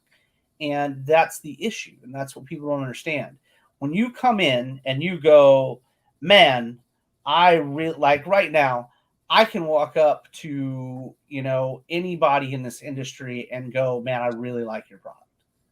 Like I can do it with a straight face. I can smile and be happy about it because it's true. I like the entire industry. I love the industry for what it is. So, but if you go, well, I don't want to sell so-and-so's books because they're this, then I'm like, oh man, now I don't know what you're saying about my book. You know what I mean? Or so I tend to walk in with a big smile on my face and I want to help you make money. That's my goal. When it comes to shops, when it comes to retailers, when it comes to online stores, because I treat online stores just like I treat shops. You get the same deals. So it's like when I walk in, I'm like, hey, look, bro, I want to make this happen for you. I want to make you money, you know, because like typically a metal, if you go to another company that's anything like ours, is $70, you know, roundabout minimum for a metal book. And of quality, let's be fair, of quality. We'll use a company that I like, and I think you like the company too. Mount Olympus, they sell metal for $70. Absolutely. So do you know what I sell metal for? Do you know what I sell metal for? I'm going to take a guess, $50. I sell a metal for $35. That's what I sell a metal for. And you know how many people flip our books for way more than that? A lot. So I love being able to help people afford this business. I love that. As long as I can afford to pay our team and keep the lights on, that's all I've ever needed. You know, and I'm grateful and I'm blessed that more and more people are learning about the brand. Because it's like right now, if I go, hey, look, we're only doing 15 metals, it means we're only doing 15 metals. You know, that's all we're doing. So if you go, well, I got the number one, or I got April's, you know, an AP copy from something from April. Dope, man. You do what you want with it. We sold it to you for what we thought was a fair price. Same thing with original art. Original art at Ethereal goes for like $120 a page. Doesn't matter who did it, for like $120 a page. So I'm like, as a kid, as a comic collector, even in my mid to or early 20s, there was no way I could afford original pages ever. Like it would have never happened. So I'm over here going, you want a page from Ethereal? I'm super happy to get you a page. You know, I want you to dig it. I want you to love it. I want you to have it, you know, just don't put it on your wall with fucking thumbtacks and we're going to be best friends, you know? So it's just, I'm going to use Scotch tape. Oh, Scotch tape. Painter's tape is the only thing I will find acceptable if we're going that route. But no, it's something that I believe that we as a company can, over time, take things back to a way that they were, where people were happier.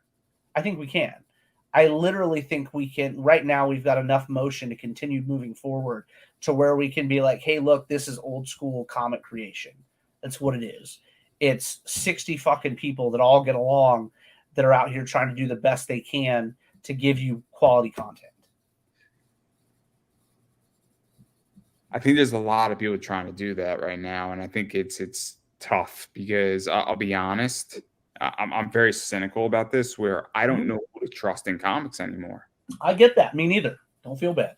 In which that it's a shitty thing to say, and as an interviewer, after doing this for 10 years, almost 500 plus interviews, yeah, half the people that I've interviewed, I don't think I can trust them, which is crazy. That's terrible.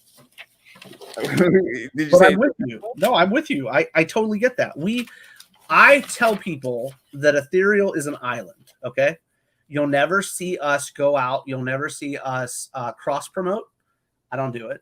I don't believe in it. I think it's dumb, and that's just because I'm biased against certain things because of ways that we've been treated, So if we cross-promote and all of a sudden you get 50 new backers, 60 new backers, and I get shit from it, and my shows range between 20 viewers all night to 45 viewers all night, but your show only has like one viewer ever, and all of a sudden you have a whole bunch of new backers and I didn't get any. You know what I mean? It doesn't sit right, so we have a mentality where we're happy for people, but we're not going to get sucked into any kind of shenanigans with other people. It's a scary thing. Like I said, we have like 4 companies that I consider peers, only like 4, so it's one of those things where it's not cocky. It's numbers. It's real talk. You know what I mean? If you want to work with me, come to me and tell me you made $250,000 last year in sales, and we'll talk, because we don't make shy of that very much. You know what I mean? My retail pitch right there. That's it. Pitch it. If you don't make $250K a year, I can't work with you. And it's not about the money. It's about how well you're known, how well you're seen, what effect, like how your fans feel. If you have fans, how your artists feel about you. You know what I mean?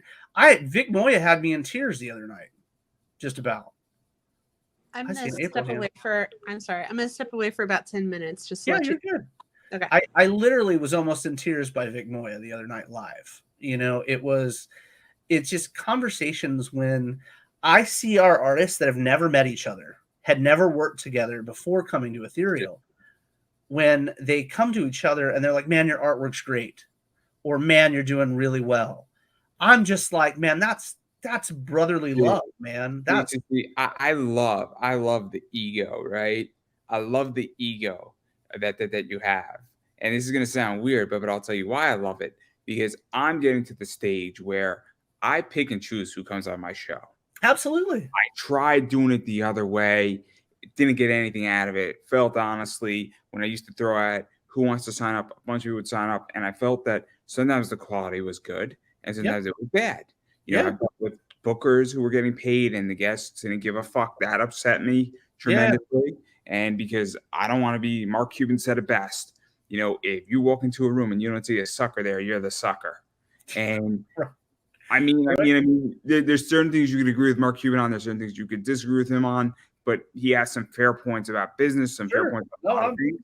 And that's how I feel. And so I'm at a stage where I pick and choose, and I tend to get guests. Yeah. And people, how do you do it? And it's because I'll just give everybody a trade secret. I've been around long enough, and I'm not an asshole.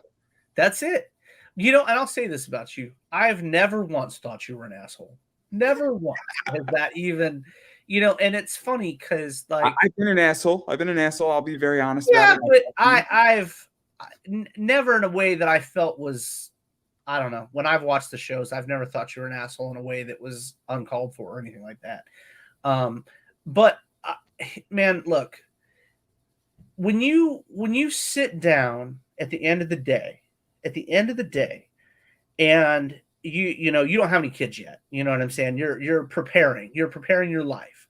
So when you sit down at the end of the day and you go, did I do the best I can?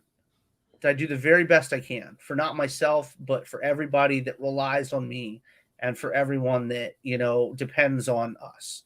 You know, like right now, when you go to any of our artists, they'll tell you they get paid all the time. They're not worried about getting paid. You know what I mean? They always get taken care of. And it's one of those things where they applaud us for paying them. That's ridiculous. You should never have to be grateful that you were paid for what you did, you know? And the industry is one of those places where people don't pay people, and it's a shame and it's horrible. And so I carry a little bit of cockiness because I know what I am. I know who I am, and I know that I'm good to people. If I was a shit individual, I wouldn't have any confidence at all. I'd be nervous all the time. I'd worry, but I'm not, because I give a fuck. Like if you have, let's say like right now we have 73 team members right now, roundabout. Minus one or two maybe that I just haven't spoken to recently. But so when you talk about those people, I can tell you their names. I can tell you their kids' names. I can tell you what they do for a living on the side. I can tell you if this is their full-time job.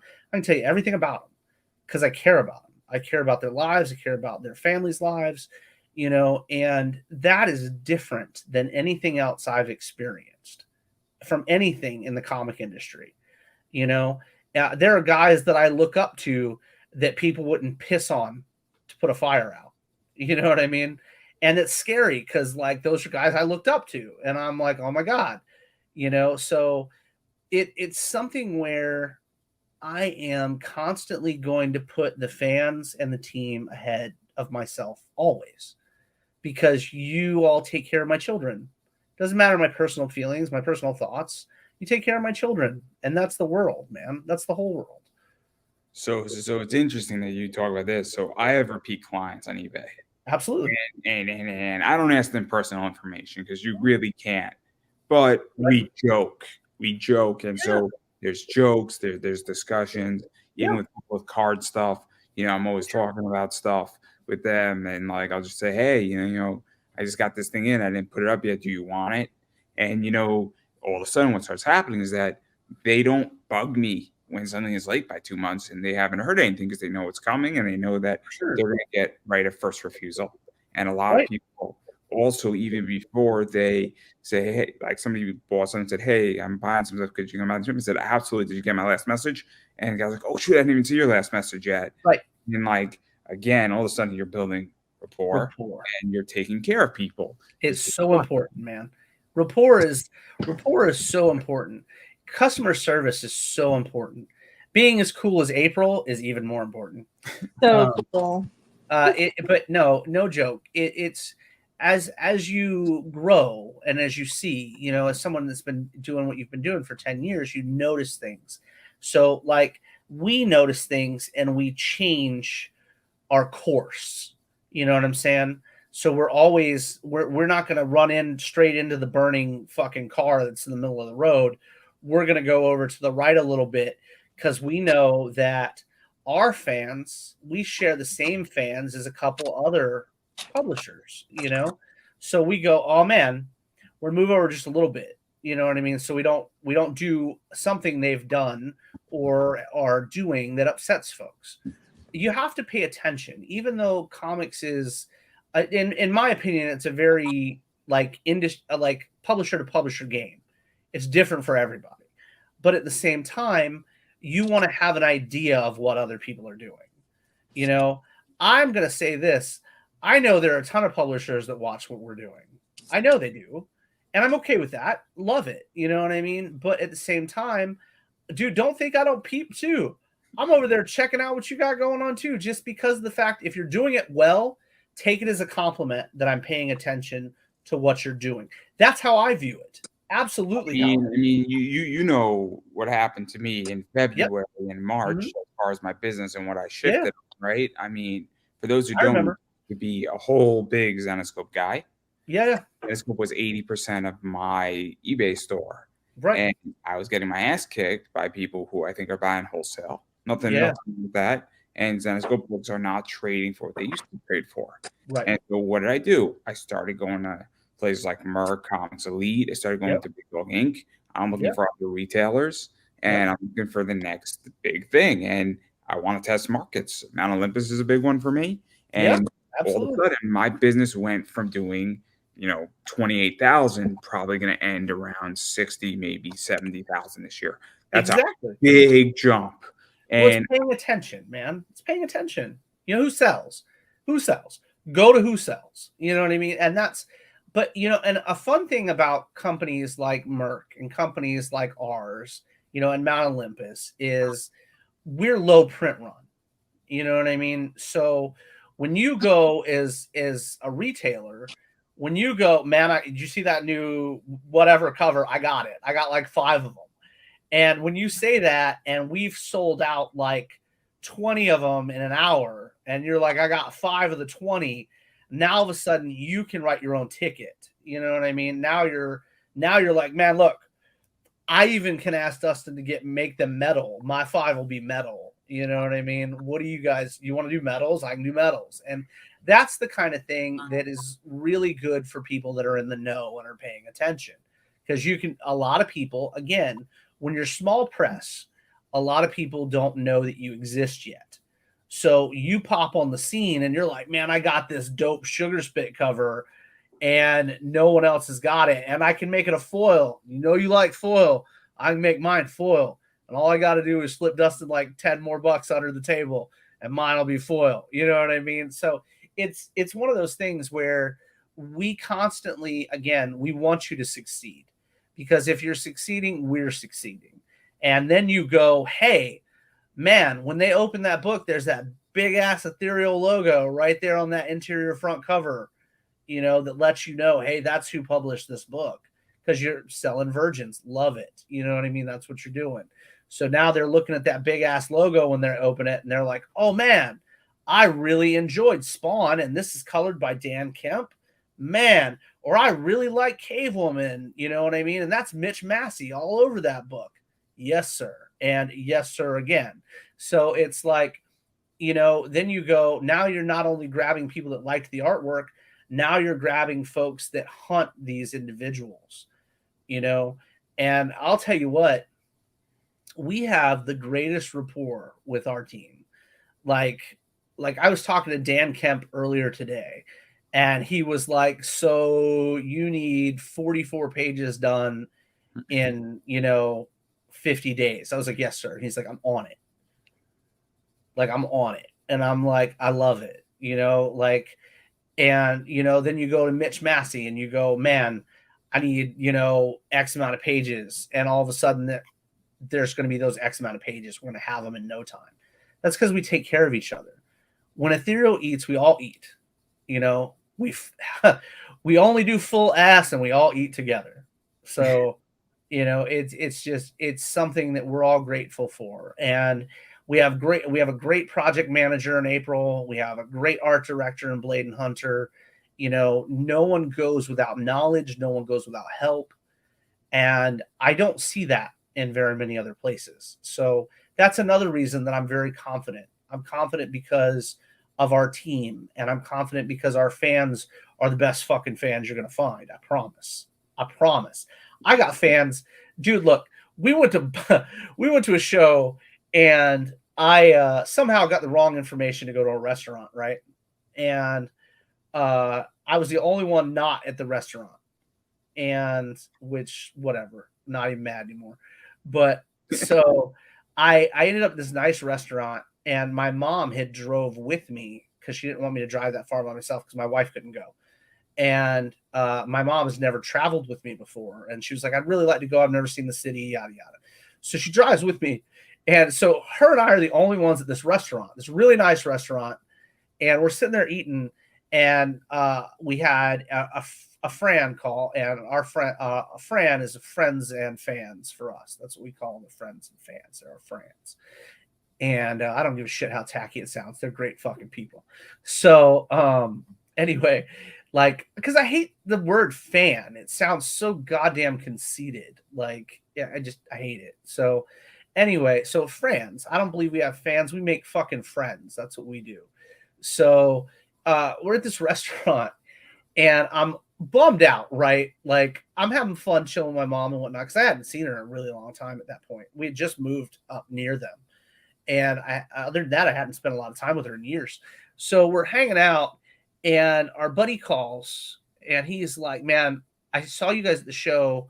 I would love to come and have dinner with y'all if you're out doing anything."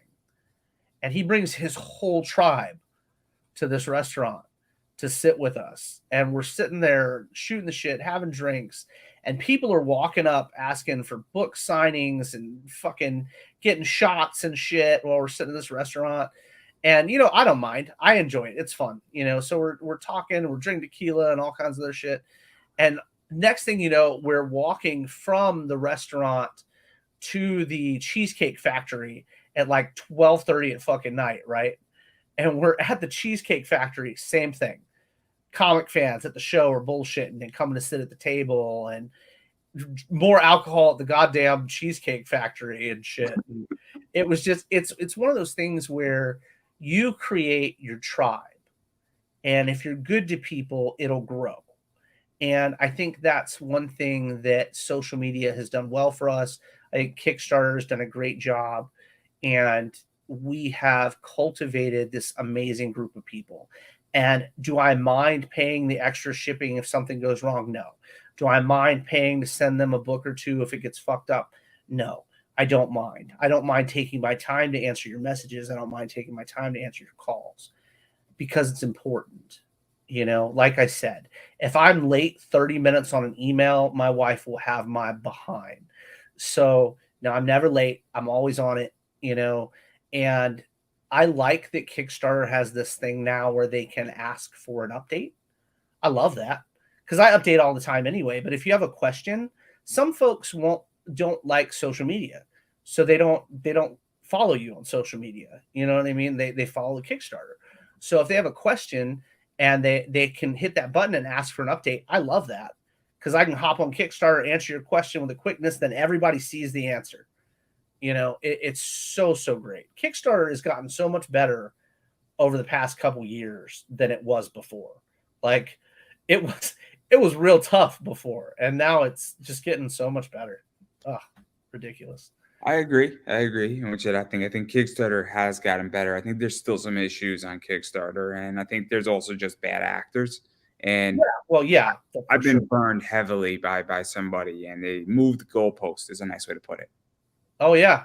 No, I feel that. I had so we had the same dude on a couple campaigns, right?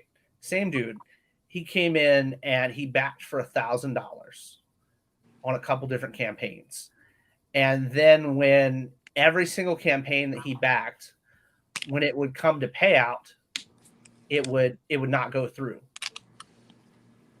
And that shit is killer on people, because they depend on the money. So if you go, you know, I'm backing for $1,000 and then you back out, you know, it sucks. I understand life happens, but this individual had done it like 4 times. And I was like, I hate your face so much. I've never even seen it. But if I saw it, I'd really fucking hate it. What happened to me, and this is where I think Kickstarter should step in, is that somebody, I guess, was doing a graphic novel and they funded, and then 18 months later, they said their artist ran away with the money. And now they're moving the graphic novel into 3 floppies, and they're kickstarting floppy 1, 2, and 3. Yeah, no, that's shenanigans. That's not an issue anymore. I had one that was 18 months. And now if he had talked to people throughout the 18 months, I wouldn't even been mad. I promise. I'd have been like, damn, that sucks. I wouldn't have even been mad. But it was this whole like not talk to people and ignore messages and everything else. When you know you saw them, motherfucker, I know you saw them. You know what I mean? Like, I know you got my messages. Don't ignore me, dick. But no, it And it was a shame because I remember Ali Garza was the one that was like reached out and was like, dude, I got a cover on this book, snag it. It's going to be great. I was like, okay, so snagged the book, got excited. But again, I'm one of those people that understands that shit happens. Like I really do. So just talk to me, bro. Be real with me. So on this book, though, my problem is that you promised me a graphic novel. Right, You didn't right, promise me a floppy, and you right, should offer me the ability to right. get out or Or give me my something. trade paperback, dude. Just give me my trade paperback like I asked for. My graphic novel is what I wanted. Let me get that. And so my whole thing, and then also it's the things that he has to run a Kickstarter for issue 1. And what happens if you don't make your money on that? Yeah, Because see, I'm not all about that. That's a little. We're always a book ahead. Always a book ahead. I mean, I'm not even worrying about him making a profit. I'm worrying about him having enough funds to print No, it. that's what I'm saying. That's pretty shameful. I'm not a fan of all that. If you can't come in and do your stuff, that's like I said earlier. There are people that come in and then they go, and you'll see them on Facebook, right? And they're like, "Oh, I'm doing so great," and Kickstarter did awesome, and I'm out here spending $1 billion on cars and shit, but then you can't fulfill your campaigns. I have a problem with that. That's something to me that is complete ignorance, and you shouldn't be doing. Like if I had a $20,000 campaign and I ate ramen for a week, fuck you. You know what I mean? Like I'm over here going, my fans mean everything. They need to get their shit, and you're over here like, did you see my new Maserati? Fuck off. And I'm like, what just happened? How did I have a better shit than you did? And I'm over here eating canned noodles, and you're out here with this fucking sports car. I hate you. Like it's just it's a shameful thing, and it makes people shy of Kickstarter. It makes people nervous, like us. Again, we had some issues and we were behind, but we always spoke to people and we got people product left and right. Like product is always moving out of my house, like always moving. And it's one of those things where I think that you should talk to people, man. Like real talk. If you have a problem or something happens, own it. Be a man about it or a woman about it. Do your shit. Hey, look, this happened. But at the same time, when you come at, like, again, the shit in China, the shit with paper, I understood all that. I wasn't mad about none of that. You know what I mean? I'm still not mad about any of that. Life happens. I can't control overseas stuff. I can't, like right now, we just had a buddy of ours, Peter Lane, reached out and was like, hey, man, we got our Fallen Leaf stuff. Love it. Love that we got our stuff. And I'm like, dope. Really excited. But you know what? For every 5 packages I send to Australia, 2 of them go fucking missing for every fucking 5 that I send, and that's one of those things. And I feel bad for them because they're like, hey man, it's been months. Yep. It takes about 3 weeks to get to Australia right now. The shit thing is it's $50 minimum shipping a comic book to Australia right now. So when you ship it at 40, yeah, it's 50 fucking bucks. It's bananas. Ugh. So anyway, so when you ship to them, and get this, kids, USPS or UPS, they don't have insurance on that shit. So when you send stuff over there and they go to get it for that 50 something dollars, and if it disappears, now you're going to mail it back out at your cost of 50 something bucks because it's not the individual's fault. They didn't do that. Mm-hmm. So now you're going to ship it out. Now it's going to take 4 fucking more weeks. Or if it was an LE or something that you have to reprint, to get for them, now it's how many more? You're adding 3 more weeks because now you got to go through the printer, talk to the printer, deal with that, get the book in. And you're damn sure not going to pay the printer to print 1 book. So now you're going to go through whatever you need to get X amount of books, from the printer to make it worth your time. So now you're out at minimum $100, for the missing book that wasn't your fault or the other person's. So I just think that people need to be conscious about folks, and that, what, a backer, a Fran, or whatever is a person, there are people on the other end of this, you know, and I think that's a problem. I think that people don't realize they're people. You know, you don't realize that they have a personality, they have thoughts, they have feelings. Man, the amount of people that I get that reach out and they're like, hey, man, I got a great idea. I love that shit. I love it. I don't use but 2% of them, and I give people credit for the 2%, but it's awesome. They have thoughts, they have feelings. They're living beings. If they spent $50 to buy your goddamn product, the least that you can do is talk to them. They've earned that right, you know, and we believe in that more than anything. We believe in the backer. We believe in the time it takes for them to purchase a book. We believe in the time that it takes our asses to reach out and say, hello, how are you? We hope you've had a great day. Here's an update on our book, at least once a month. And if you have a question, holler at me day or night. I'm going to fucking answer it. I promise. You know, and that's what makes the difference between the men and the boys. That's it. That is the biggest thing in this, in any business. Have some fucking couth and stand up on your own 2 feet and realize that these people make or break you. How you treat them is colloquial to your fucking life. You know, that's it. I know, and I'll say this very openly, and then people might not like what I say, is that my people who buy from me and my repeat customers, they are going to fund my retirement and they are going to give me a good life and my That's right. good life, and they're going to change my economic income because I have a day job, and hopefully, you know, I'm going to keep my day job because I like my health insurance and I have no problem in that. Right. Man, if we could only get that in comic books. But I understand that my eBay business puts me to a different income bracket. And Absolutely. so I'm well aware that my lifestyle is much better and it changes because of that. Yep. And so I try to treat people within reason, unless somebody's screaming at me or doing something crazy. Right. You do it with respect because they're funding my lifestyle and they're giving me a better lifestyle. Yeah, that's and it, books. And so there you go. So I'm well aware of that. I love that. I love the mentality of, you know what? I think that is something that's very gratifying, and people don't realize it because they're afraid to do it or they've never done it. But serving people is gratifying. It really is. To make people smile and to make people happy, that shit can change your life. Like, it really can. Like, if I'm having a bad day and one of the team gets a hold of me and they just make me laugh or something, it changes my whole goddamn day. Like, it really does. And comics are the same, I think. You know, I really do. I believe it full-heartedly. Yeah, I agree. But we've been speaking for a while. Hey, man, we appreciate you. And I figured I would give both of you a chance to self-promote because I need 30 seconds. So right on. Go, April, go.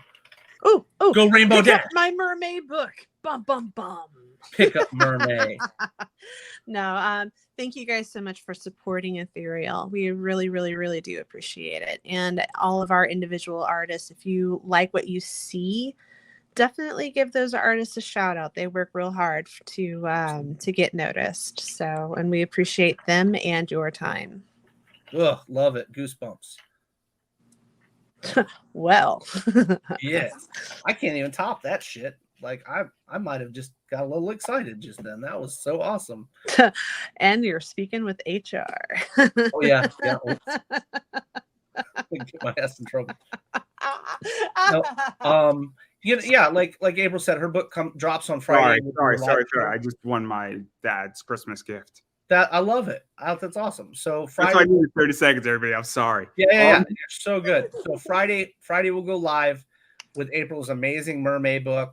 We'll do a live show on it on the stream, and we'll talk all about it. And then we got the Halloween books coming up, so we're really hyped. And thank you for hanging out with us on Andrew's show. We really appreciate that. We love coming on Andrew's show because he's a good dude and he doesn't fluff. He talks the real shit and is real honest. So we're definitely a fan of that because we don't know how to do otherwise. So, you know, birds with a feather and all that jazz. Yeah, and I've been saying it for 4 years now. I'm going to keep saying it. You have to support indie. You have to support comics. And the way you do that is you back Kickstarters. And then if somebody is not running a Kickstarter, but they're in a store or they have a web store or they're somewhere else where they sell their books, eBay, whatnot, direct to person. Andrew. Well, I'm from Andrew. Yeah. I don't have any of your books yet. We're going to work on that. We're going to make that happen. But enough about that. But continuing the theme here is just buying people's books, both Kickstarter, regular, or wherever else you can find them, is always important. And that's a big thing to do. And let's say you already have everybody's books. The other thing that you should do, if you're not already doing it, is following them on social media, such as Twitter, Instagram, Facebook, wherever else social media goes. YouTube's a big one. That's a big one right now. To follow TikTok is another one, because that also goes a long way. Oh, sure in a lot of ways. And it makes a huge difference for people when, obviously you're following them on social media and you won't miss out. That's the other thing too. That's so important.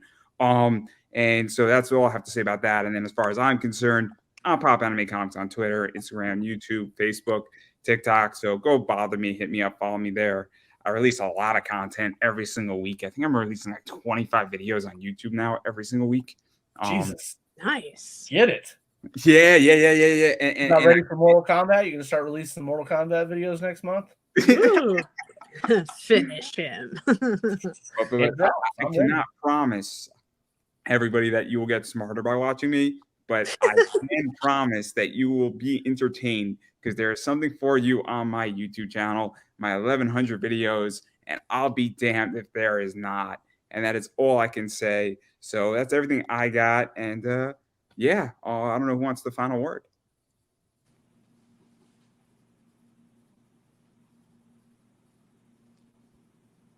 I don't know. I thought you said you were going to launch the final word. I was like, what is the final word? No. Word. Oh man.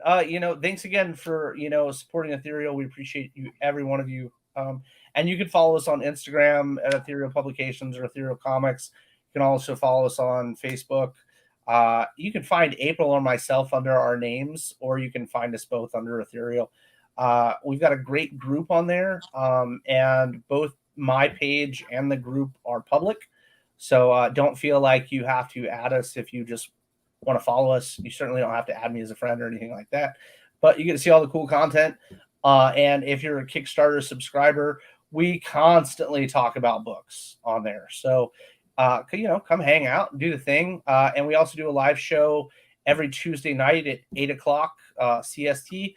And then every time we launch a book, we do a show on Friday nights. So come back, hang out with us, and make sure you follow Andrew, because he's a good dude. So we really appreciate him. And thank you so very much. Oh, I couldn't have said that any better myself, everybody. And that is a wrap.